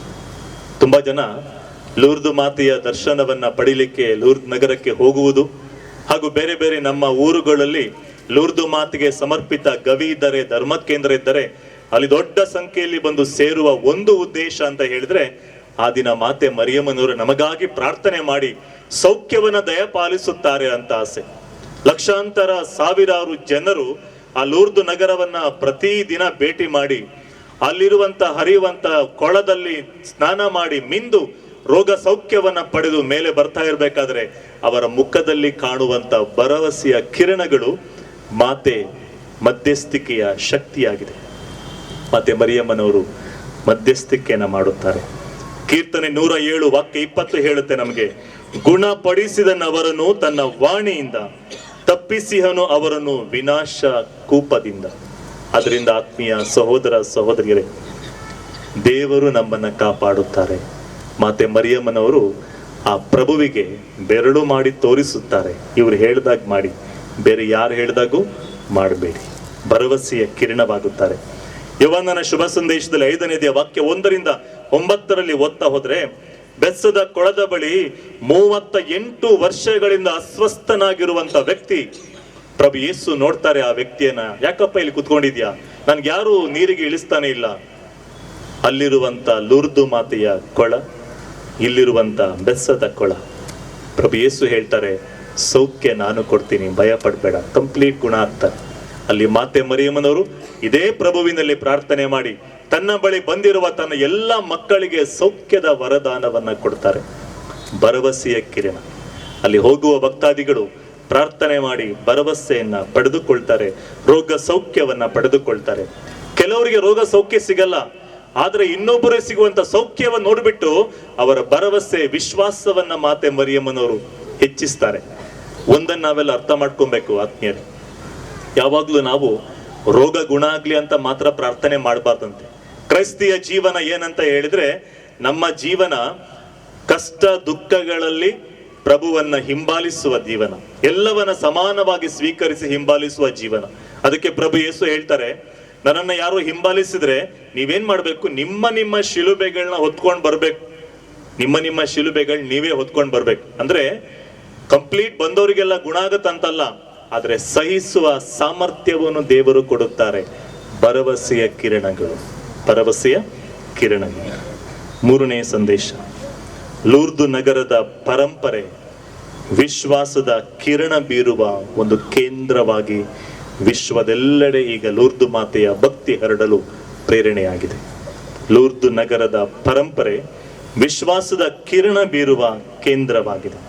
ನಮ್ಮೆಲ್ಲರಲ್ಲಿ ಭರವಸೆ ಮೂಡಿಸುವ ಕೇಂದ್ರ ಅದಾಗಿದೆ. ಕಾರಣ ಏನಂತ ಹೇಳಿದ್ರೆ, ಲೂರ್ದು ನಗರದಲ್ಲಿ ದಿನಂಪ್ರತಿ ಬರುವಂತ ಭಕ್ತಾದಿಗಳ ದಂಡು, ಜನಸಂಖ್ಯೆ ಹೆಚ್ಚುತ್ತಿರಲು ಕಾರಣ ಏನು ಅಂತ ಹೇಳಿದ್ರೆ, ಮಾತೆ ಮರಿಯಮ್ಮನವರು ಬಂದ ಪ್ರತಿಯೊಬ್ಬರನ್ನ ಸ್ವೀಕರಿಸುತ್ತಾರೆ, ಅರ್ಥ ಮಾಡಿಕೊಳ್ಳುತ್ತಾರೆ. ಅವ್ರು ಯಾರನ್ನು ಕರೆದ್ಬಿಟ್ಟು ಬನ್ನಿ ನಾನು ಗುಣ ಮಾಡ್ತೀನಿ, ನೀವೆಲ್ಲರೂ ನನ್ನ ಬಳಿಗೆ ಬನ್ನಿ ನಾನು ಸೌಖ್ಯ ಕೊಡ್ತೀನಿ ಅಂತ ಹೇಳಿ ಎಲ್ಲೂ ಮಾತೆ ಮರಿಯಮ್ಮನವರು ಹೇಳಲ್ಲ. ಅವ್ರು ಏನ್ ಮಾಡ್ತಾರೆ, ಇವತ್ತಿನ ಶುಭ ಸಂದೇಶದಲ್ಲಿ ಆಲಿಸಿದ ಮಾತುಗಳು, ಯಾರಾದ್ರೂ ಅವ್ರ ಹತ್ರ ಬಂದ್ರೆ, ಅವ್ರ ಹತ್ರ ಪ್ರಾರ್ಥನೆ ಮಾಡಿದ್ರೆ ಅವರು ಬೆರಳು ಮಾಡಿ ತೋರಿಸುವಂತದ್ದು ಪ್ರಭು ಯೇಸು ಕ್ರಿಸ್ತರನ್ನ. ಆತ ಹೇಳಿದಂತೆ ನೀವು ಮಾಡಿ, ಬೇರೆ ಯಾರು ಹೇಳ್ದಂಗೂ ಮಾಡಬೇಡಿ. ಇದುವರೆಗೆ ಯಾರ್ಯಾರ್ದು ಹೇಳಿದ್ ಕೇಳಿಕೊಂಡು ಸೋತು ಹೋಗಿದ್ದೀರಾ, ಇವತ್ತಾದ್ರೂ ಪ್ರಭು ಯೇಸು ಹೇಳಿದಂತೆ ನೀವು ಮಾಡಿ, ಕೇಳಿ, ಜೀವನ ಹೊಸದಾಗಿಸಿಕೊಳ್ಳಿ. ಅದೊಂದು ಊರಲ್ಲಿ ಒಬ್ಬ ಶ್ರೀಮಂತ ವ್ಯಕ್ತಿ ಇದ್ದ. ಆತನಿಗೆ ಒಬ್ಬನೇ ಒಬ್ಬ ಮಗ. ಎಲ್ಲ ಹಣ ಈ ವ್ಯಕ್ತಿ, ಈ ಮಗ ಪೋಲು ಮಾಡ್ತಾ ಇದ್ದ. ಆದ್ರೂ ಈ ಯುವಕನಿಗೆ ಸಮಾಧಾನ ಅಂತಾನೆ ಇರ್ಲಿಲ್ಲ. ಆತ ಸುಮಾರು ತನ್ನ ಬಾಳ ಸಂಗಾತಿ ಆಗುವವರನ್ನು ಹುಡುಕಾಡಿಕೊಂಡು ಹೋದ, ಪ್ರೀತಿ ವ್ಯಾಮೋಹಗಳ ಬಲೆಗೆ ಸಿಕ್ಕಿಬಿದ್ದ, ದುರಭ್ಯಾಸಗಳಿಗೆ ಬಲಿಯಾದ. ಕೊನೆಗೆ ಆತನಿಗೆ ನಿಜ ಪ್ರೀತಿ ಎಲ್ಲೂ ಸಿಗ್ಲೇ ಇಲ್ಲ. ಅಪ್ಪ ಅಮ್ಮ ಇಬ್ರು ದುಡ್ಡನ್ನ ಬೇಕಾದಷ್ಟು ಕೊಡ್ತಾ ಇದ್ರು, ಕೇಳಿದ್ದೆಲ್ಲ ಕೊಡಿಸ್ತಾ ಇದ್ರು. ಆದ್ರೆ ಅವರಿಗೆ ಮಗನಿಗಾಗಿ ಕೊಡ್ಲಿಕ್ಕೆ ಸಮಯನೇ ಇರಲಿಲ್ಲ. ಮಗ ಆಲೋಚನೆ ಮಾಡ್ತಾನೆ, ಯಾರಿಗಾಗಿ ನಾನು ಜೀವಿಸ್ಬೇಕು, ನನ್ನ ಪ್ರೀತಿ ಮಾಡುವಂತವ್ರು ಯಾರು ಇಲ್ಲ ಅಂತ ಹೇಳ್ಬಿಟ್ಟು ಆತ್ಮಹತ್ಯೆ ಮಾಡ್ಕೊಳ್ಬೇಕಂತ ಹೋಗ್ತಾನೆ. ಜೀವನದಲ್ಲಿ ಆತ್ಮೀಯರೇ, ಕೋಟ್ಯಾಂತರ ರೂಪಾಯಿಗಳಿದ್ದು, ಆಸ್ತಿ ಬಂಗಲೆಗಳು ಎಷ್ಟು ದೊಡ್ಡಕ್ಕಿದ್ರು, ವಾಹನಗಳು ಎಷ್ಟಿದ್ರು, ಯಾವ ಹುದ್ದೆ ಅಧಿಕಾರದಲ್ಲಿದ್ರು, ಮನುಷ್ಯನಿಗೆ ಪ್ರೀತಿಯ ಕೊರತೆ ಇದ್ರೆ, ಒಂಟಿತನ ಕಾಡ್ತಾ ಇದ್ರೆ ಆ ಮನುಷ್ಯ ಬದುಕಲಿಕ್ಕೆ ಸಾಧ್ಯ ಇಲ್ಲ. ಈ ಯುವಕನು ಹಾಗೇನೆ ಆತ್ಮಹತ್ಯೆ ಮಾಡ್ಬೇಕು ಅಂತೇಳಿ ಒಂದು ಸೇತುವೆಯ ಮೇಲೆ ಹತ್ತಿ ಅಲ್ಲಿಂದ ಹಾರಬೇಕು ಅನ್ಬೇಕಾದ್ರೆ ಹಿಂದಿಂದ ಯಾರೋ ಬಂದು ಬಟ್ಟೆ ಹಿಡ್ದಾಗ ಆಗ್ಬಿಡ್ತಾರೆ. ಹಿಡಿದವರು ಕೇಳ್ತಾರೆ, ಅಣ್ಣ ಏನ್ ಮಾಡ್ತಾ ಇದೀಯಾ, ನನಗೆ ಬಿಟ್ಬಿಡಿ, ನಾನು ಹಾರ್ತೀನಿ ಅಂತೇಳಿ ಆ ಹಿಂದೆ ತಿರುಗಿ ನೋಡ್ತಾನೆ. ಒಂದು ಪುಟ್ಟ ಬಾಲಕ, ಹರಿದಿರುವ ಬಟ್ಟೆ, ಕೂದಲೆಲ್ಲ ಹೀಗೆ ಬಿಟ್ಟಿದೆ, ನೋಡ್ಲಿಕ್ಕೆ ಚೆನ್ನಾಗಿ ಕಾಣ್ತಾ ಇಲ್ಲ, ಒಂಥರ ಗಲೀಜು, ಸ್ನಾನ ಮಾಡದೆ ತುಂಬಾ ದಿನ ಆಗ್ಬಿಟ್ಟಿದ್ದು. ನೋಡ್ತಾನೆ, ಯಾಕೆಂದ್ರೆ ಹಿಡ್ಕೊಂಡಿದ್ಯಾ, ಬಿಟ್ಬಿಡು, ನೀನ್ ಯಾರು ಅಂತ ಹೇಳ್ದಾಗ, ಅಣ್ಣ ನೀನ್ ಯಾಕೆ ಹತ್ತಿದ್ಯಾ ಮೇಲೆ, ಕೆಳಗಡೆ ಹೇಳಿ ಫಸ್ಟ್ ಮಾತಾಡೋಣ. ಅವ್ನು ಹೇಳ್ತಾ, ನಂಗೆ ಜೀವನದಲ್ಲಿ ನಿರಾಸೆ ತುಂಬ್ಕೊಂಡ್ಬಿಟ್ಟಿದೆ, ನಂಗೆ ಯಾರು ಬೇಡ, ನನಗೆ ಸಾಯ್ತೀನಿ ನಾನು. ಅಣ್ಣ ನೀನ್ ಸಾಯೋದಾದ್ರೆ ಸಾಯಿ, ತೊಂದರೆ ಇಲ್ಲ, ಆದ್ರೆ ಸಾಯೋ ಮುಂಚೆ ಸ್ವಲ್ಪ ದುಡ್ಡು ಕೊಟ್ಟು ಹೋಗು, ಯಾಕಂದ್ರೆ ನಾವು ಊಟ ಮಾಡಿದ್ರೆ ಸುಮಾರು 15 ದಿನ ಹತ್ರ ಆಗ್ಬಿಡ್ತು. ನಾನು ಒಬ್ಬನೇ ಅಲ್ಲ, ನನ್ನ ತಮ್ಮಂದಿರು, ಅಕ್ಕ ಒಬ್ಳಿದ್ದಾರೆ, ಎಲ್ಲ ಊಟ ಮಾಡದೆ ತುಂಬಾ ದಿನ ಆಯ್ತು, ಎಲ್ಲಾ ಕಡೆ ಹೋಗಿ ಅಲ್ದಾಡ್ತಿದೀವಿ, ಎಲ್ಲರೂ ನಮ್ಮನ್ನ ಹೊಡೆದು ಬಡ್ದು ಹೊರಗಡೆ ಹಾಕ್ತಾ ಇದ್ದಾರೆ, ನಮ್ಮವ್ರು ಅಂತ ಯಾರೂ ಇಲ್ಲ ಅಣ್ಣ, ಸ್ವಲ್ಪ ಊಟಕ್ಕೆ ಆದ್ರೂ ದುಡ್ಡು ಕೊಡ್ತೀಯಾ ಅಂತ ಹೇಳ್ತಾನೆ. ಪುಟ್ಟ ಹುಡುಗ ಇವನೇನ್ ಮಾಡ್ತಾನೆ, ಸಾಯ್ಬೇಕಾದ್ರೆ ದುಡ್ಡು ತಗೊಂಡು ಏನ್ ಮಾಡ್ಲಿಕ್ಕೆ, ಅದಕ್ಕೆ ತನ್ನ ಪರ್ಸಲ್ಲಿರುವಂತ ಎಲ್ಲ ನೋಟುಗಳನ್ನು ತೆಗಿತಾನೆ, ಅವನ ಕೈಯಲ್ಲಿ ಕೊಡ್ತಾನೆ. ಒಂದೊಂದೇ ನೋಟು ನೋಡ್ತಾ ಇರ್ಬೇಕಾದ್ರೆ ಆ ಮುಖದಲ್ಲಿ ಆ ಮುಖ ಅರಳಿದ ರೀತಿ ನೋಡ್ತಾನೆ ಈ ಯುವಕ. ಇವ್ ನೋಡ್ತಾನೆ, ಈ ದುಡ್ಡಲ್ಲಿ ಎಷ್ಟು ಶಕ್ತಿ ಇದೆಯಾ, ನಾನು ಕೊಡ್ತಿರುವಂತದ್ದು ಬರೀ 100-500 ರೂಪಾಯಿ ನೋಟ್ ಅಲ್ಲ, ಬದಲಾಗಿ 10 ರೂಪಾಯಿ ನೋಟ್. ಎಂತ ಸಂತೃಪ್ತಿ ಈ ಬಾಲಕನ ಮುಖದಲ್ಲಿ. ಇನ್ನೊಂದು ನೋಟ್ ಕೊಡ್ತಾನೆ, ಅವ್ನು ಹೇಳ್ತಾನೆ, ಸಾಕು ಅಣ್ಣ, ನನಗೆ ಇವತ್ತಿಗೆ ಸಾಕು ಅಂತ ಹೇಳಿ ಆ ದುಡ್ಡನ್ನು ತಗೊಂಡು ಓಡ್ ಹೋಗ್ಬಿಡ್ತಾನೆ. ಈ ಹಾರ್ಲಿಕ್ಕೆ ಹೋಗಿರುವಂತ ಯುವಕ ಇವನ ಹಿಂದೆನೆ ಓಡಿ ಹೋಗ್ತಾನೆ. ಹೋದಾಗ ಇವನು ಅಲ್ಲಿ ಇಲ್ಲಿ ಸಿಕ್ಕಿರುವಂತ ಅಂಗಡಿಗಳಿಗೆ ಹೋಗಿ ಉಳಿದಿರುವ ಊಟವನ್ನ ಆ ಸ್ವಲ್ಪ ಹಣ ಕೊಟ್ಟು ಶೇಖರಣೆ ಮಾಡಿಕೊಂಡು ರೋಗದಲ್ಲಿ ಅಸ್ವಸ್ಥರಾಗಿರುವಂತ ತನ್ನ ಸಹೋದರಿ ಹಾಗೂ ತನ್ನ ಪುಟ್ಟ ತಂಗಿ ಹಾಗೂ ತಮ್ಮನಿಗೆ ಆ ಊಟವನ್ನ ಬಡಿಸಿ ಇವನು ಕೂತ್ಕೊಂಡು ಅವರ ನೋಡ್ತಾ ಇರ್ತಾನೆ. ಈ ಯುವಕ ಎಲ್ಲವನ್ನ ನೋಡ್ತಾನೆ. ಅವರ ಮುಖದಲ್ಲಿ ಎಂತ ಸಂತೋಷ, ಎಂತ ಒಂದು ಸಡಗರ, ಎಷ್ಟೋ ದಿನದ ಮೇಲೆ ಊಟ ಮಾಡ್ತಾ ಇರೋದು, ಎಂತ ಒಂದು ಸಂಭ್ರಮ. ಇವನು ಕೂತ್ಕೊಂಡು ಆಲೋಚನೆ ಮಾಡ್ತಾನೆ, ನಮ್ಮ ಮನೆಯಲ್ಲಿ ಕೋಟ್ಯಾಂತರ ರೂಪಾಯಿ ಇದೆ, ಆದ್ರೆ ಈ ತರ ಪ್ರೀತಿ ಎಲ್ಲೂ ಅನುಭವಿಸ್ಲೇ ಇಲ್ಲ. ಅವನ ಹತ್ರ ಹೋಗ್ತಾನೆ, ಅವ್ರ ಜೊತೆನೆ ಕೂತ್ಕೊಳ್ತಾನೆ, ಕೈ ಚಾಚ್ತಾನೆ, ನನ್ಗೊಂದ್ ಸ್ವಲ್ಪ ಕೊಡು ಅಂತ. ಭರವಸೆಯನ್ನ ಕಳೆದುಕೊಂಡ ಯುವಕನಿಗೆ ಒಬ್ಬ ಭಿಕ್ಷುಕ ಹುಡುಗ ಭರವಸೆಯ ಕಿರಣವಾಗುತ್ತಾನೆ. ಆತ್ಮೀಯರೇ, ನಮ್ಮ ಭರವಸೆ ಯಾರ ಮೇಲೆ ಇಟ್ಟಿದೆ ಅನ್ನೋದು ಬಹಳ ಮುಖ್ಯ. ನಾವು ಶುಭ ಸಂದೇಶದಲ್ಲಿ, ಮಾರ್ಕನ ಶುಭ ಸಂದೇಶದಲ್ಲಿ 10ನೇ ಅಧ್ಯಾಯದಲ್ಲಿ ನಾವು ಓದ್ತೀವಿ, ಬಾರ್ತಿಮಾಯನೆಂಬ ಕುರುಡ ಭಿಕ್ಷುಕ ಇದ್ದ. ಅವನು ಭಿಕ್ಷೆ ಬೇಡುವ ತಟ್ಟೆಯ ಮೇಲೆ ಭರವಸೆ ಇಟ್ಟಿಲ್ಲ, ಅವನು ಭರವಸೆ ಇಟ್ಟಿದ್ದು ಪ್ರಭು ಯೇಸುವಿನ ಮೇಲೆ. ನಮ್ಮ ಭರವಸೆ ಎಲ್ಲಿದೆ? ಇವತ್ತು ನಾವು ಪ್ರಶ್ನೆಯನ್ನ ಕೇಳಬೇಕು. ವಿಮೋಚನ ಕಾಂಡ 23ನೇ ಅಧ್ಯಾಯ ವಾಕ್ಯ 25ರಲ್ಲಿ, ನಿಮ್ಮ ದೇವರಾದ ಸರ್ವೇಶ್ವರು ಆದ ನನ್ನೊಂದಿಗೆ ನನ್ನನ್ನೊಬ್ಬರನ್ನೇ ಆರಾಧಿಸಬೇಕು, ಆಗ ನಿಮ್ಮ ಅನ್ನಪಾನಗಳನ್ನು ಆಶೀರ್ವದಿಸುವೆನು, ನಿಮಗೆ ಯಾವ ವ್ಯಾಧಿಯೂ ಬಾರದಂತೆ ನಾನು ಮಾಡುವೆನು. ದೇವರು ನಮ್ಮ ಭರವಸೆ ಆಗಿದ್ದಾರೆ. ಹಾಗಾದರೆ ಮಾತೆ ಮರಿಯಳ ಪ್ರಸನ್ನತೆ ಖಾನಾ ಊರಿನಲ್ಲಿ ಸಂಪೂರ್ಣ ಬದಲಾವಣೆ ತರುತ್ತೆ. ಈ ದಿನ ಪ್ರೀತಿಯ ಸಹೋದರ ಸಹೋದರಿಯರೇ, ಬಂಧುಗಳೇ, ಕೊರತೆ ಇಲ್ಲದವರು ಜೀವನದಲ್ಲಿ ಯಾರೂ ಇಲ್ಲ. ಒಂದಲ್ಲ ಒಂದು ಕೊರತೆ ಪ್ರತಿಯೊಬ್ಬರಿಗೂ ಇದ್ದೇ ಇರುತ್ತೆ. ಇವತ್ತು ಮಾತೆಯ ಮಧ್ಯಸ್ಥಿಕೆಯಲ್ಲಿ ನಮ್ಮೆಲ್ಲರ ಕೊರತೆಗಳನ್ನು ಅರ್ಪಿಸಿಕೊಡುತ್ತಾ ಈ ದಿವ್ಯ ಬಲಿಪೂಜೆಯ ಸಮಯದಲ್ಲಿ ಪ್ರಾರ್ಥಿಸೋಣ.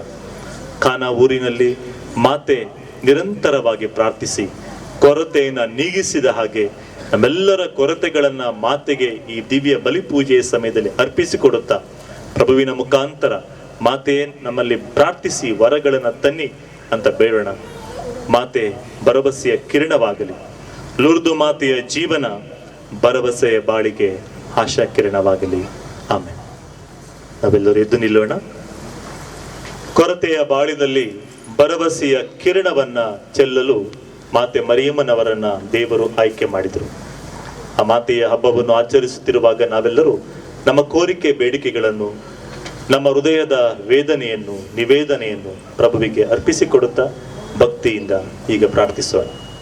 ನಮ್ಮ ಪೂಜ್ಯ ಜಗದ್ಗುರು ಧರ್ಮಾಧ್ಯಕ್ಷರು ಗುರುಗಳು ಹಾಗೂ ದೇವರ ವಾಕ್ಯವನ್ನು ಸಾರುವ ಪ್ರತಿಯೊಬ್ಬರನ್ನು ದೇವರು ಅರಿಸಿ ಆಶೀರ್ವದಿಸಲಿ. ದೇವ ಪ್ರಜೆಗಳನ್ನು ಮುನ್ನಡೆಸುವ ಸಾಧನವಾಗಿ ಭಕ್ತಿ ದೃಢ ನಂಬಿಕೆ ಇಟ್ಟು ಕತ್ತಲು ತುಂಬಿದ ಧರೆಗೆ ಬೆಳಕಾಗಿ ರುಚಿ ಇಲ್ಲದ ಭೂಮಿಗೆ ಉಪ್ಪಾಗಿ ಜೀವಿಸಿ ಕ್ರಿಸ್ತನ ಬೆಳಕಾಗಿ ಆಧ್ಯಾತ್ಮಿಕ ಕಥೆಯಲ್ಲಿ ಜೀವಿಸಲು ಬೇಕಾದ ವರಗಳಿಗಾಗಿ ಪ್ರಾರ್ಥಿಸೋಣ.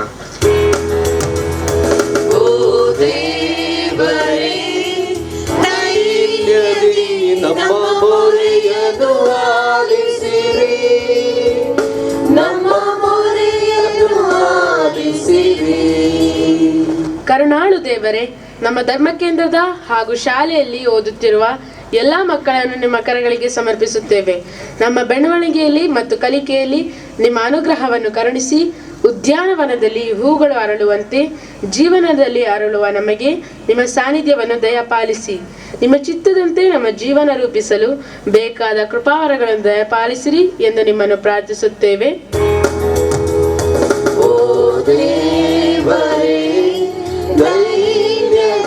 ನಮ್ಮ ಮೊರೆಯನ್ನು ಆಲಿಸಿರಿ, ನಮ್ಮ ಮೊರೆಯನ್ನು ಆಲಿಸಿರಿ.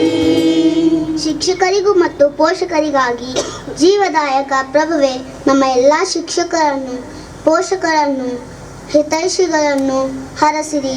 ಅವರು ತಮ್ಮ ಜವಾಬ್ದಾರಿಯನ್ನು ನೆರವೇರಿಸಿ ಮಕ್ಕಳಿಗೆ ಉಜ್ವಲ ಭವಿಷ್ಯವನ್ನು ಕೊಟ್ಟು ಉತ್ತಮ ವ್ಯಕ್ತಿತ್ವವನ್ನು ರೂಪಿಸುವ ಶಿಲ್ಪಿಗಳನ್ನಾಗಿ ಮಾಡಲು ಬೇಕಾದ ವರಪ್ರಸಾದಗಳನ್ನು ಅವರ ಮೇಲೆ ಸುರಿಸಿ ಎಂದು ಪ್ರಾರ್ಥಿಸುತ್ತೇವೆ.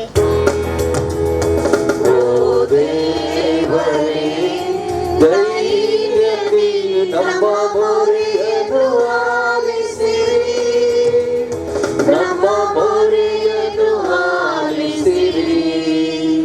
ರೋಗಿಗಳಿಗಾಗಿ ವಿಶೇಷ ಪ್ರಾರ್ಥನೆ. ಲೋಕರಕ್ಷಕನಾದ ಪರಮಪಿತನೇ, ಕಾಯಿಲೆಯಿಂದ ನರಳುತ್ತಿರುವ ನಮ್ಮ ಸಹೋದರ ಸಹೋದರಿಯರನ್ನು ನಿಮ್ಮ ಮಡಿಲಿಗೆ ಸಮರ್ಪಿಸುತ್ತೇವೆ. ನಿಮ್ಮ ಪವಿತ್ರ ರಕ್ತವನ್ನು ಅವರ ಮೇಲೆ ಚಿಮುಕಿಸಿ ಅವರ ವ್ಯಾಧಿಯನ್ನು ತೊಡೆದು ಹಾಕಿ ನಿಮ್ಮ ಶಾಶ್ವತ ಪ್ರೀತಿಯಿಂದ ಅವರನ್ನು ತುಂಬಿರಿ. ಅವರಿಗೆ ಸುಖ ಸಂತೋಷ ಶಕ್ತಿ ಸಾಮರ್ಥ್ಯವನ್ನು ನೀಡಿ ದೈಹಿಕವಾಗಿಯೂ ಮಾನಸಿಕವಾಗಿಯೂ ಆಧ್ಯಾತ್ಮಿಕವಾಗಿಯೂ ಶಕ್ತಿಗೊಳಿಸಿರಿ ಎಂದು ಪ್ರಾರ್ಥಿಸುತ್ತೇವೆ.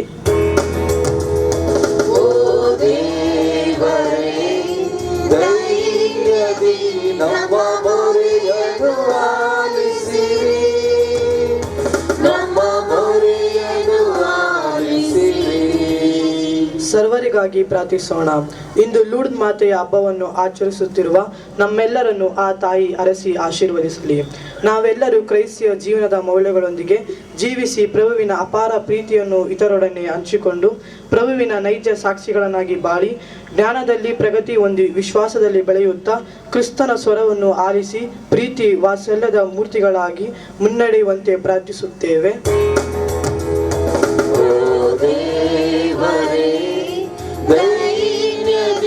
ನಮ್ಮ ಮೊರೆಯನ್ನು ಆಲಿಸಿರಿ, ನಮ್ಮ ಮೊರೆಯನ್ನು ಆಲಿಸಿರಿ. ನಮ್ಮ ಕಣ್ಣುಗಳನ್ನು ಮುಚ್ಚೋಣ, ಕೈಗಳನ್ನು ಜೋಡಿಸಿ ಭಕ್ತಿಯಿಂದ ನಮ್ಮ ಪ್ರಾರ್ಥನೆ ಕೋರಿಕೆಗಳನ್ನ ಮಾತೆಯ ಮಧ್ಯಸ್ಥಿಕೆಯಲ್ಲಿ ಈಗ ಪ್ರಾರ್ಥಿಸೋಣ. ಪ್ರಾರ್ಥನೆ ಮಾಡೋಣ. ವಿಶೇಷವಾಗಿ ಶಾಲೆಯ ವ್ಯವಸ್ಥಾಪಕರು, ಸಿಬ್ಬಂದಿಗಳು, ವಿದ್ಯಾರ್ಥಿಗಳು, ಪೋಷಕರು ಎಲ್ಲರನ್ನ ಸಮರ್ಪಣೆ ಮಾಡೋಣ. ಇದರೊಂದಿಗೆ ನಮ್ಮ ವೈಯಕ್ತಿಕ ಪ್ರಾರ್ಥನೆಗಳನ್ನು ಅರ್ಪಿಸಿಕೊಡುತ್ತಾ ಮತ್ತೆ ನಮಗಾಗಿ ನಿತ್ಯ ನಿರಂತರವು ಭಿನ್ನಯಿಸುವಂತೆ ಪ್ರಾರ್ಥಿಸೋಣ. ದಯಾಮಯ ದೇವರೇ, ನೀವು ಕರುಣಾಮಯಿ, ನಮ್ಮೆಲ್ಲರ ಪ್ರಾರ್ಥನೆಗಳನ್ನು ಆಲಿಸುತ್ತೀರಿ. ನಿಮ್ಮ ಸೌಖ್ಯದಾಯಕ ನುಡಿಗಳನ್ನು ನುಡಿಯುತ್ತಾ ಸೌಖ್ಯದ ವರದಾನವನ್ನು ದಯಪಾಲಿಸುತ್ತಾ ಇದುವರೆಗೆ ನಮ್ಮನ್ನು ನಡೆಸಿದ್ದೀರಿ.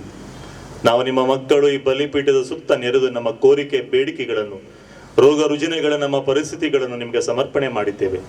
ನಮಗೆ ಬೇಕಾದ ಎಲ್ಲ ವರದಾನಗಳನ್ನು ನಿಮ್ಮ ಪುತ್ರ ಯೇಸು ಕ್ರಿಸ್ತರ ಮುಖಾಂತರ ಮಾತೆಯ ಮಧ್ಯಸ್ಥಿಕೆಯಲ್ಲಿ ದಯಪಾಲಿಸರೆಂದು ನಿಮ್ಮನ್ನು ವಿನಯದಿಂದಲೂ ಭಕ್ತಿಯಿಂದಲೂ ಪ್ರಾರ್ಥಿಸುತ್ತೇವೆ. ಆಮೆನ್. ಸ್ವೀಕರಿಸೋ ನನ್ನೆಲ್ಲವನ್ನೂ, ಸ್ವೀಕರಿಸೋ ನನ್ನನ್ನು.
ಶ್ರಮವನ್ನು ಸ್ವೀಕರಿಸೋ ನನ್ನ ಫಲಗಳನ್ನು ಸ್ವೀಕರಿಸೋ ನನ್ನದೆಲ್ಲವನು ಸ್ವೀಕರಿಸೋ ನನ್ನನ್ನು.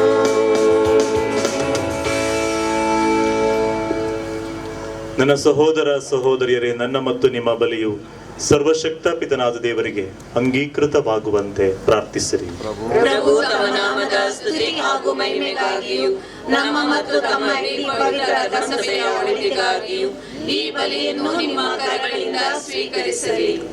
ಪ್ರಭು ನಿಮ್ಮ ಪುತ್ರರ ಪೂಜ್ಯ ಮಾತೆಯ ಹಬ್ಬವನ್ನು ಕೊಂಡಾಡುತ್ತಿರುವ ನಾವು ನಿಮಗೆ ಈ ಸ್ತುತಿ ಬಲಿಯನ್ನು ಅರ್ಪಿಸುತ್ತಿದ್ದೇವೆ. ಈ ಪೂಜ್ಯ ವಿನಿಮಯದ ಮೂಲಕ ನಾವು ನಿತ್ಯ ವಿಮೋಚನೆಯ ಹಾದಿಯಲ್ಲಿ ಮುನ್ನಡೆಯುವಂತೆ ಮಾಡಿರಿ. ನಮ್ಮ ಪ್ರಭು ಕ್ರಿಸ್ತರ ಮುಖಾಂತರ ನಿಮ್ಮನ್ನು ಪ್ರಾರ್ಥಿಸುತ್ತೇವೆ.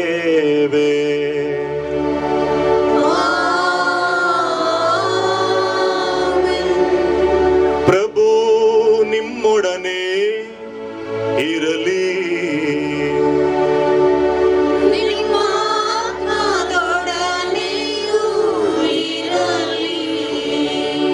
ನಿಮ್ಮ ಹೃದಯಗಳನ್ನು ಮೇಲಕ್ಕೆತ್ತಿರಿ. ಪ್ರಭುವಿನ ಕಡೆಗೆ ಎತ್ತಿದ್ದೇವೆ. ನಮ್ಮ ಪ್ರಭು ದೇವರಿಗೆ ಕೃತಜ್ಞತೆಯನ್ನು ಸಲ್ಲಿಸೋಣ. ಅದು ಯೋಗ್ಯ ಮತ್ತು ನ್ಯಾಯವಾಗಿದೆ. ಪ್ರಭು ಪವಿತ್ರ ಪಿತನೇ, ಸರ್ವಶಕ್ತ ನಿತ್ಯ ದೇವರೇ, ಸಕಲ ಸಂತರನ್ನು ಗೌರವಿಸುವುದರಲ್ಲಿ ನಿಮ್ಮ ಮಹತ್ ಕಾರ್ಯಗಳನ್ನು ಸ್ತುತಿಸುತ್ತೇವೆ. ಅಂತೆಯೇ ವಿಶೇಷವಾಗಿ ಪರಿಶುದ್ಧ ಕನ್ಯಾ ಮರಿಯಮ್ಮನವರ ಸ್ಮರಣೆಯನ್ನು ಭಕ್ತಿಯಿಂದ ಆಚರಿಸುತ್ತಿರುವ ನಾವು ಆಕೆಯ ಕೃತಜ್ಞತಾ ಸ್ತುತಿ ಗೀತೆಯನ್ನು ಮಾರ್ದನಿಸುತ್ತಾ ನಿಮ್ಮ ಕರುಣೆಯನ್ನು ಘೋಷಿಸುವುದು ನಿಜವಾಗಿ ಯೋಗ್ಯವೂ ನ್ಯಾಯವೂ ಆಗಿದೆ. ನಮ್ಮ ಕರ್ತವ್ಯವೂ ರಕ್ಷಣೆಯೂ ಆಗಿದೆ. ಏಕೆಂದರೆ ಜಗತ್ತಿನ ಮೂಲೆ ಮೂಲೆಗೂ ನೀವು ನಿಜವಾಗಿಯೂ ಮಹತ್ ಕಾರ್ಯಗಳನ್ನು ಎಸಗಿದ್ದೀರಿ ಹಾಗೂ ನಿಮ್ಮ ಅಪರಿಮಿತ ದಯೆಯನ್ನು ಯುಗ ಯುಗಾಂತರಗಳಿಗೂ ವಿಸ್ತರಿಸಿದ್ದೀರಿ. ನಿಮ್ಮ ಸೇವಕಿಯ ದೀನತೆಯನ್ನು ಈಕ್ಷಿಸಿ ನಮ್ಮ ಪ್ರಭು ನಿಮ್ಮ ಪುತ್ರರು ಆದ ಯೇಸು ಕ್ರಿಸ್ತರನ್ನು ಆಕೆಯ ಮೂಲಕ ನಮ್ಮ ರಕ್ಷಕರನ್ನಾಗಿ ನೀಡಿದ್ದೀರಿ. ಅವರ ಮುಖಾಂತರವೇ ದೂತಗಣಗಳು ನಿಮ್ಮ ಮಹತ್ವವನ್ನು ಆರಾಧಿಸುತ್ತಾ ನಿಮ್ಮ ಸನ್ನಿಧಿಯಲ್ಲಿ ಆನಂದಿಸುತ್ತವೆ. ನಮ್ಮ ಸ್ವರಗಳನ್ನು ಅವರ ಸ್ವರಗಳೊಂದಿಗೆ ಸೇರಿಸಿರಿ ಎಂದು ಪ್ರಾರ್ಥಿಸುತ್ತಾ ಒಂದೇ ಕಂಠದಿಂದ ನಿಮ್ಮ ಸ್ತುತಿಯನ್ನು ಅಮಿತಾನಂದದಿಂದ ಘೋಷಿಸುತ್ತೇವೆ.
ಪ್ರಭು, ನೀವು ನಿಜವಾಗಿಯೂ ಪರಿಶುದ್ಧರು, ಸರ್ವ ಪರಿಶುದ್ಧತೆಯ ಬುಗ್ಗೆಯೂ ನೀವೇ. ಈ ಕೊಡುಗೆಗಳ ಮೇಲೆ ನಿಮ್ಮ ಪವಿತ್ರಾತ್ಮರನ್ನು ಇಬ್ಬನಿಯಂತೆ ಸುರಿಸಿ ಪಾವನಗೊಳಿಸಿರೆಂದು ಪ್ರಾರ್ಥಿಸುತ್ತೇವೆ. ನಮಗಿವು ನಮ್ಮ ಪ್ರಭು ಯೇಸು ಕ್ರಿಸ್ತರ ಶರೀರ ಮತ್ತು ರಕ್ತವಾಗುವಂತೆ ಮಾಡಿರಿ. ಅವರನ್ನು ಪರಾಧೀನ ಮಾಡಲದ ಸಮಯದಲ್ಲಿ ಸ್ವ ಇಚ್ಛೆಯಿಂದ ತಮ್ಮ ಯಾತನೆಗೆ ಒಳಗಾದಾಗ ಅವರು ರೊಟ್ಟಿಯನ್ನು ತೆಗೆದುಕೊಂಡು ಕೃತಜ್ಞತೆಯನ್ನು ಸಲ್ಲಿಸಿ ಅದನ್ನು ಮುರಿದು ತಮ್ಮ ಶಿಷ್ಯರಿಗೆ ಕೊಡುತ್ತಾ ಹೀಗೆಂದರು, ತೆಗೆದುಕೊಳ್ಳಿ, ಇದನ್ನು ನೀವೆಲ್ಲರೂ ಭುಜಿಸಿರಿ, ಏಕೆಂದರೆ ಇದು ನಿಮಗಾಗಿ ಒಪ್ಪಿಸಲಾಗುವ ನನ್ನ ಶರೀರ.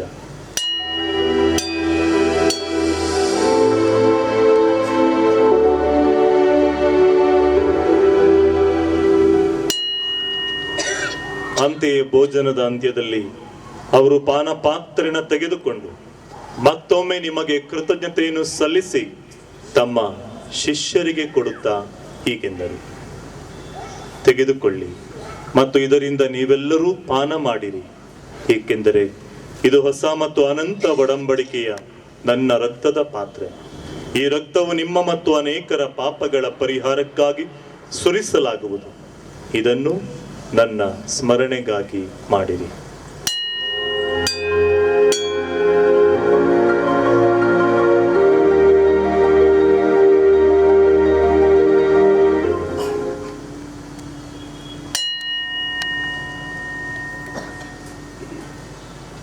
ವಿಶ್ವಾಸದ ರಹಸ್ಯ.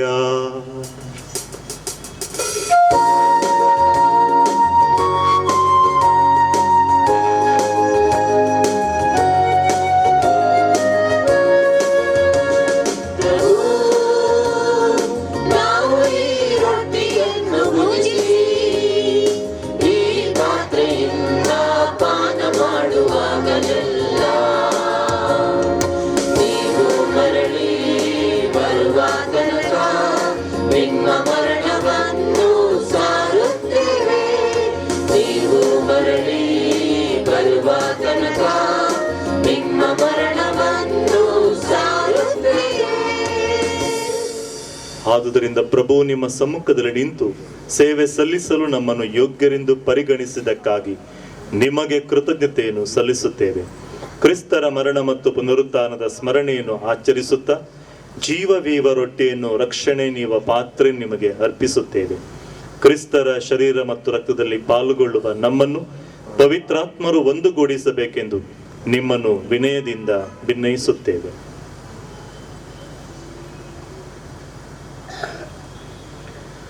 ಪ್ರಭು, ನಿಮ್ಮ ವಿಶ್ವವ್ಯಾಪಿ ಧರ್ಮಸಭೆಯನ್ನು ಸ್ಮರಿಸಿಕೊಳ್ಳಿರಿ. ನಮ್ಮ ವಿಶ್ವಗುರು ಫ್ರಾನ್ಸಿಸ್ ಅವರೊಂದಿಗೂ ನಮ್ಮ ಧರ್ಮಾಧ್ಯಕ್ಷ ಫ್ರಾನ್ಸಿಸ್ ಅವರೊಂದಿಗೂ ಸಕಲ ಯಾಚಕರೊಂದಿಗೂ ಅದನ್ನು ಪ್ರೀತಿಯ ಪರಿಪೂರ್ಣತೆಡೆಗೆ ಮುನ್ನಡೆಸಿರಿ.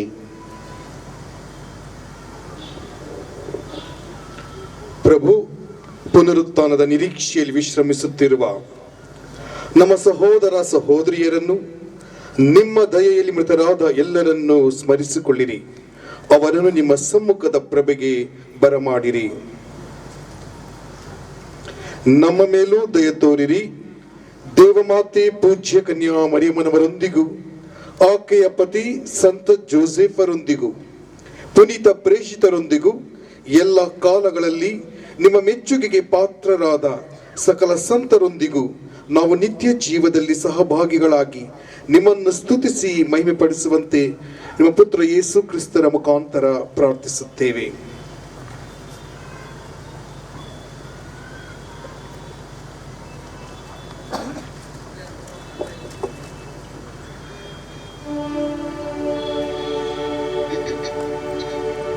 ಇವರ ಮುಖಾಂತರವೂ ಇವರೊಂದಿಗೂ ಇವರಲ್ಲಿಯೂ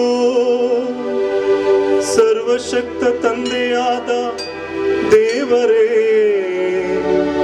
ಪವಿತ್ರಾತ್ಮರ ಐಕ್ಯದಲ್ಲಿ ಸರ್ವ ಗೌರವವೂ ಮಹಿಮೆಯು ಯುಗ ಯುಗಾಂತರಕ್ಕೂ ನಿಮಗೆ ಸಲ್ಲಲಿ.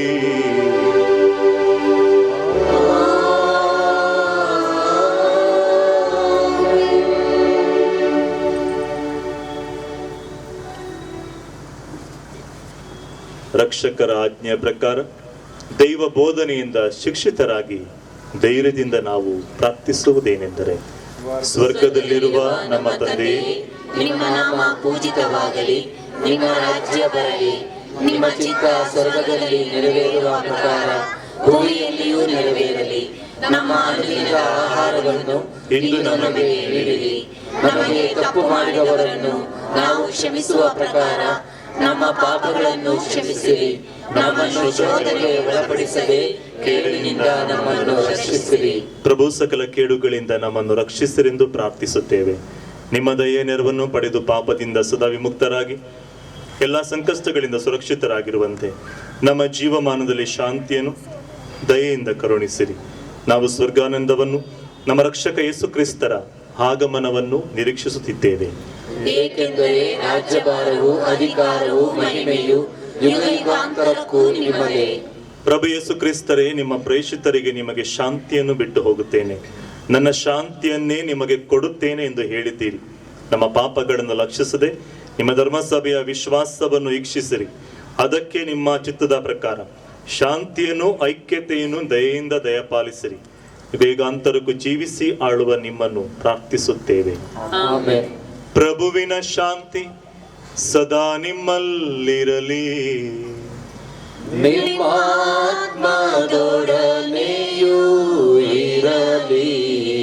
ಅದೇ ಭರವಸೆಯೊಂದಿಗೆ ಪ್ರಭುವಿನ ಶಾಂತಿಯನ್ನು ಪರಸ್ಪರರಲ್ಲಿ ಕೋರೋಣ.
ಇವರೇ ನೋಡಿ ಸೌಖ್ಯದಾಯಕ ಪ್ರಭು ಯೇಸು, ನಮ್ಮೆಲ್ಲರಿಗೂ ಸೌಖ್ಯವನ್ನು ಕೊಡುವ ಸೌಖ್ಯದಾಯಕ ಯೇಸು. ಇವರನ್ನೇ ಬೆರಳು ಮಾಡಿ ಮಾತೆ ಮರಿಯಮ್ಮನವರು ಹೇಳುತ್ತಾರೆ, ಇವರು ಹೇಳಿದಂತೆ ನೀವು ಕೇಳಿ ಹಾಗೂ ಮಾಡಿ. ಇಗೋ ದೇವರ ಕುರಿಮರಿ, ಇಗೋ ಇವರ ಲೋಕದ ಪಾಪಗಳನ್ನು ಪರಿಹರಿಸುವವರು. ಪ್ರಭುವಿನ ಭೋಜನಕ್ಕೆ ಆಹ್ವಾನಿತರು ಭಾಗ್ಯವಂತರು.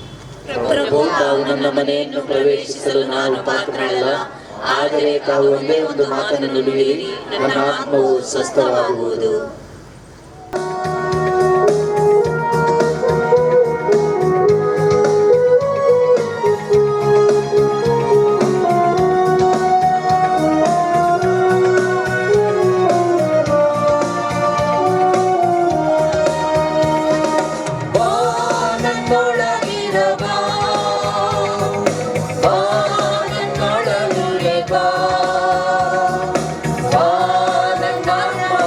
Bye.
ಪ್ರಭು ವಿಶ್ವಾಸದ ಹಾಗೂ ರಕ್ಷಣೆಯ ಸಂಸ್ಕಾರಗಳನ್ನು ಸ್ವೀಕರಿಸಿದ ನಾವು ನಿಮ್ಮನ್ನು ವಿನಯದಿಂದ ಯಾಚಿಸುತ್ತೇವೆ.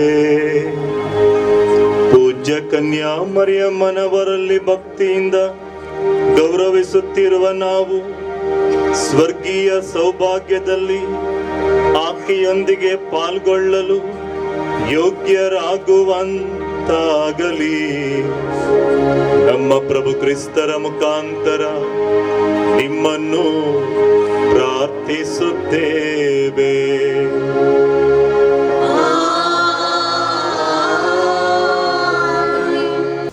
ಆತ್ಮೀಯ ಸಹೋದರ ಸಹೋದರಿಯರೇ, ನಿಮ್ಮೆಲ್ಲರಿಗೂ ಲೂರ್ದ್ ಮಾತೆಯ ಹಬ್ಬದ ಶುಭಾಶಯಗಳನ್ನು ಕೋರ್ತೇನೆ. ನೀವೆಲ್ಲ ಯೋಚನೆ ಮಾಡ್ತಿರ್ಬೋದು, ಫಾದರ್ ನಿಂತಿದ್ದಾರೆ, ವಂದನಾರ್ಪಣೆ ಕೊಡ್ಬೋದು ಅಂತ ಹೇಳಿಲ್ಲ. ವಂದನಾರ್ಪಣೆ HM ಸಿಸ್ಟರ್ ಫಸ್ಟ್ ಟೈಮ್ ಕನ್ನಡದಲ್ಲಿ ಮಾಡ್ತಾ ಇದ್ದಾರೆ. ಆತ್ಮೀಯರೇ, ಇಂದು ನಮಗಾಗಿ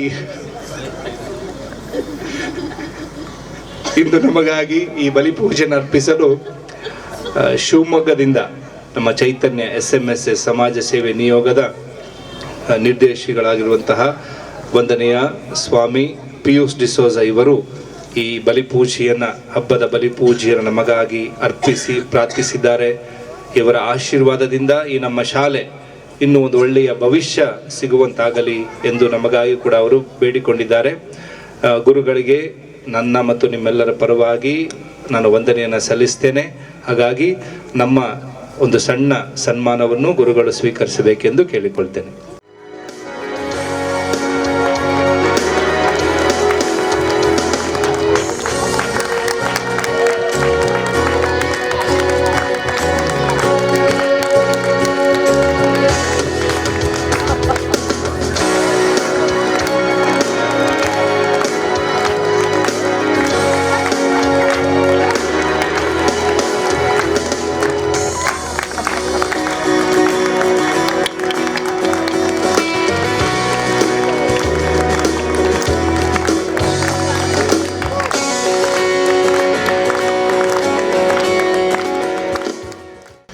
ಆದ್ಮೇಲೆ ಅದೇ ರೀತಿಯಲ್ಲಿ ನಮ್ಮ ಜೊತೆಯಲ್ಲಿ ನಮ್ಮ ಡಾನ್ ಬೋಸ್ಕೋದ ಫಾದರ್ ಫಿಲಿಪ್ ಇದ್ದಾರೆ. ಇವರು ಧಾರ್ಮಿಕ ಜೀವನಕ್ಕೆ ಕಾಲಿಟ್ಟು 50 ವರ್ಷಗಳನ್ನು ಪೂರೈಸಿದ್ದಾರೆ.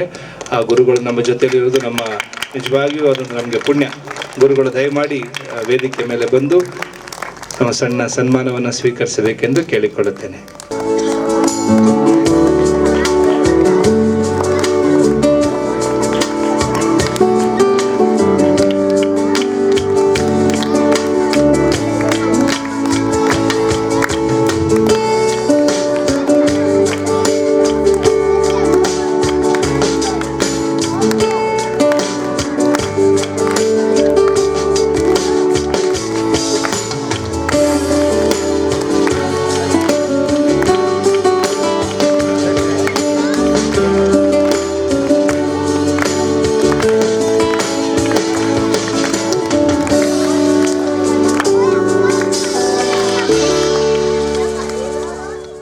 ಎಲ್ಲರಿಗೂ ಲೂರ್ದ್ ಮಾತೆ ಹಬ್ಬದ ಶುಭಾಶಯಗಳು.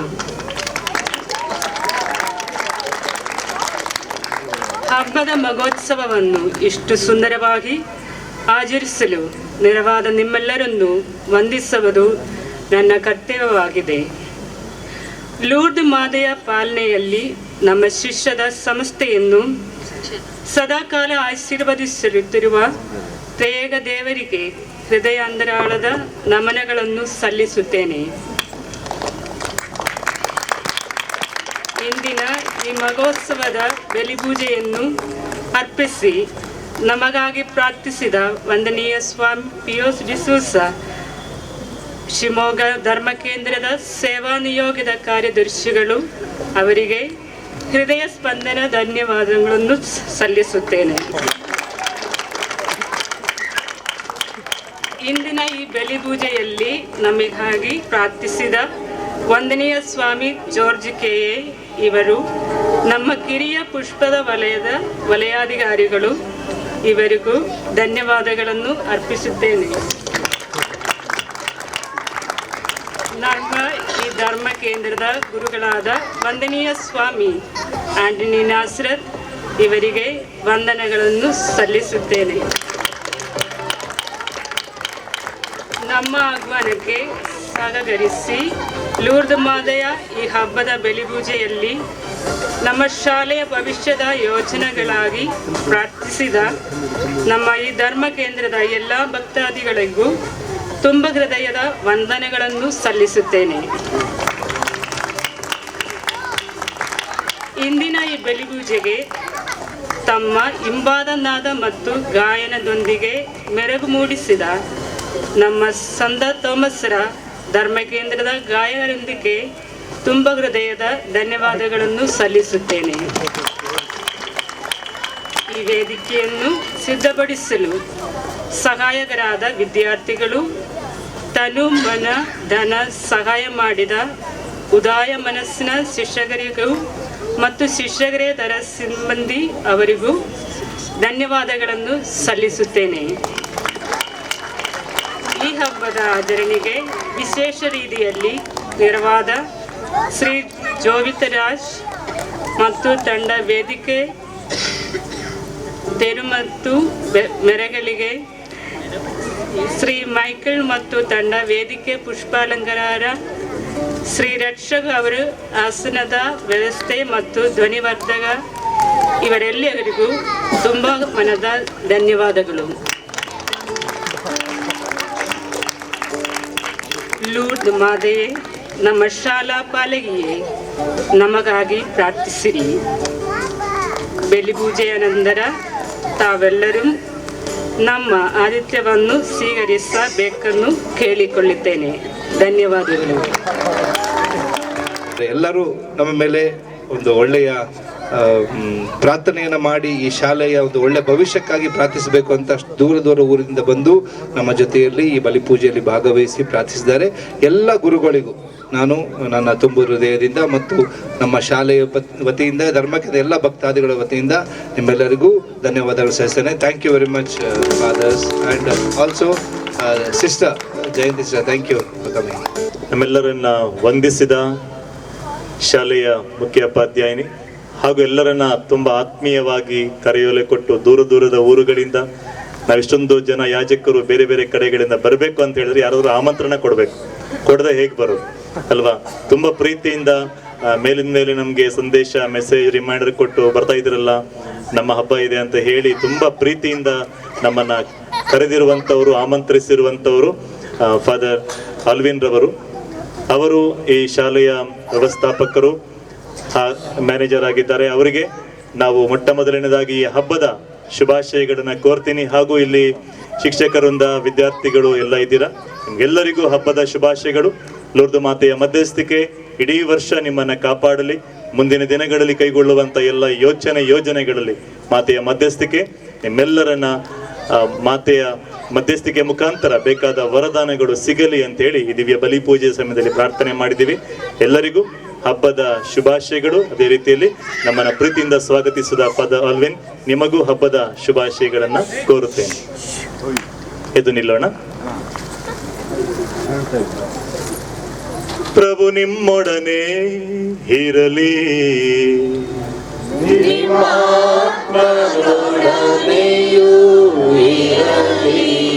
ಸರ್ವಶಕ್ತ ದೇವರಾದ ಪಿತಾ ಮತ್ತು ಸುತ ಮತ್ತು ಪವಿತ್ರಾತ್ಮರು ನಿಮ್ಮನ್ನು ಆಶೀರ್ವದಿಸಲಿ.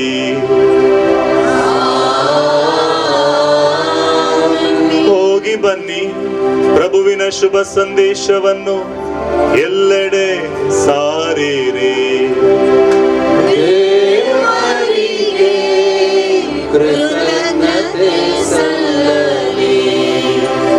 ಹಾಗೆ ನಿಂತಿರಿ.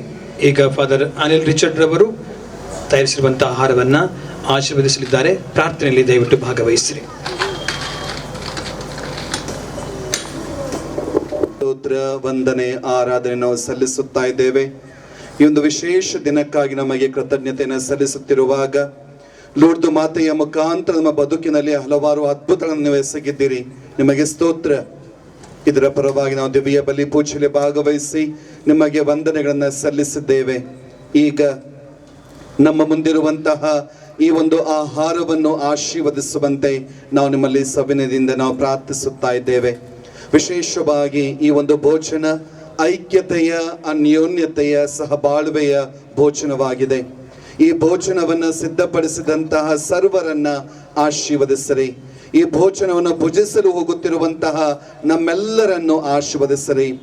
ಲೂರ್ದು ಮಾತೆಯಂತೆ ನಾವೆಲ್ಲರೂ ನಿಮ್ಮಲ್ಲಿ ಭರವಸೆಯನ್ನು ತಾಳಿಕೊಂಡು ನಿಮಗಾಗಿ ಬಾಳುವಂತೆ ನಮ್ಮನ್ನು ಆಶೀರ್ವದಿಸಿರಿ. ಈ ಭೋಜನದಿಂದ ನಾವೆಲ್ಲರೂ ಬಲವನ್ನ, ಶಕ್ತಿಯನ್ನ ಪಡೆದು ನಿಮ್ಮ ನಾಮಕ್ಕೆ ಸಾಕ್ಷಿಗಳಾಗಿ ಬಾಳುವಂತೆ ನಮ್ಮೆಲ್ಲರನ್ನು ಹರಸಬೇಕೆಂದು ನಾವು ಪ್ರಾರ್ಥಿಸುವಾಗ ಈ ಭೋಜನಕ್ಕೆ ಧನ ಸಹಾಯ ಮಾಡಿದ ಸರ್ವರನ್ನ ಆಶೀರ್ವದಿಸುವಂತೆ ನಾವು ನಿಮ್ಮಲ್ಲಿ ಪ್ರಾರ್ಥಿಸುತ್ತೇವೆ. ಸರ್ವಶಕ್ತ ದೇವರಾದ ಪಿತಾ, ಸುತ್ತ ಮತ್ತು ಪವಿತ್ರಾತ್ಮರು ಈ ಆಹಾರವನ್ನು ಮತ್ತು ನಮ್ಮೆಲ್ಲರನ್ನು ಆಶೀರ್ವದಿಸಲಿ. ಆಮೆನ್.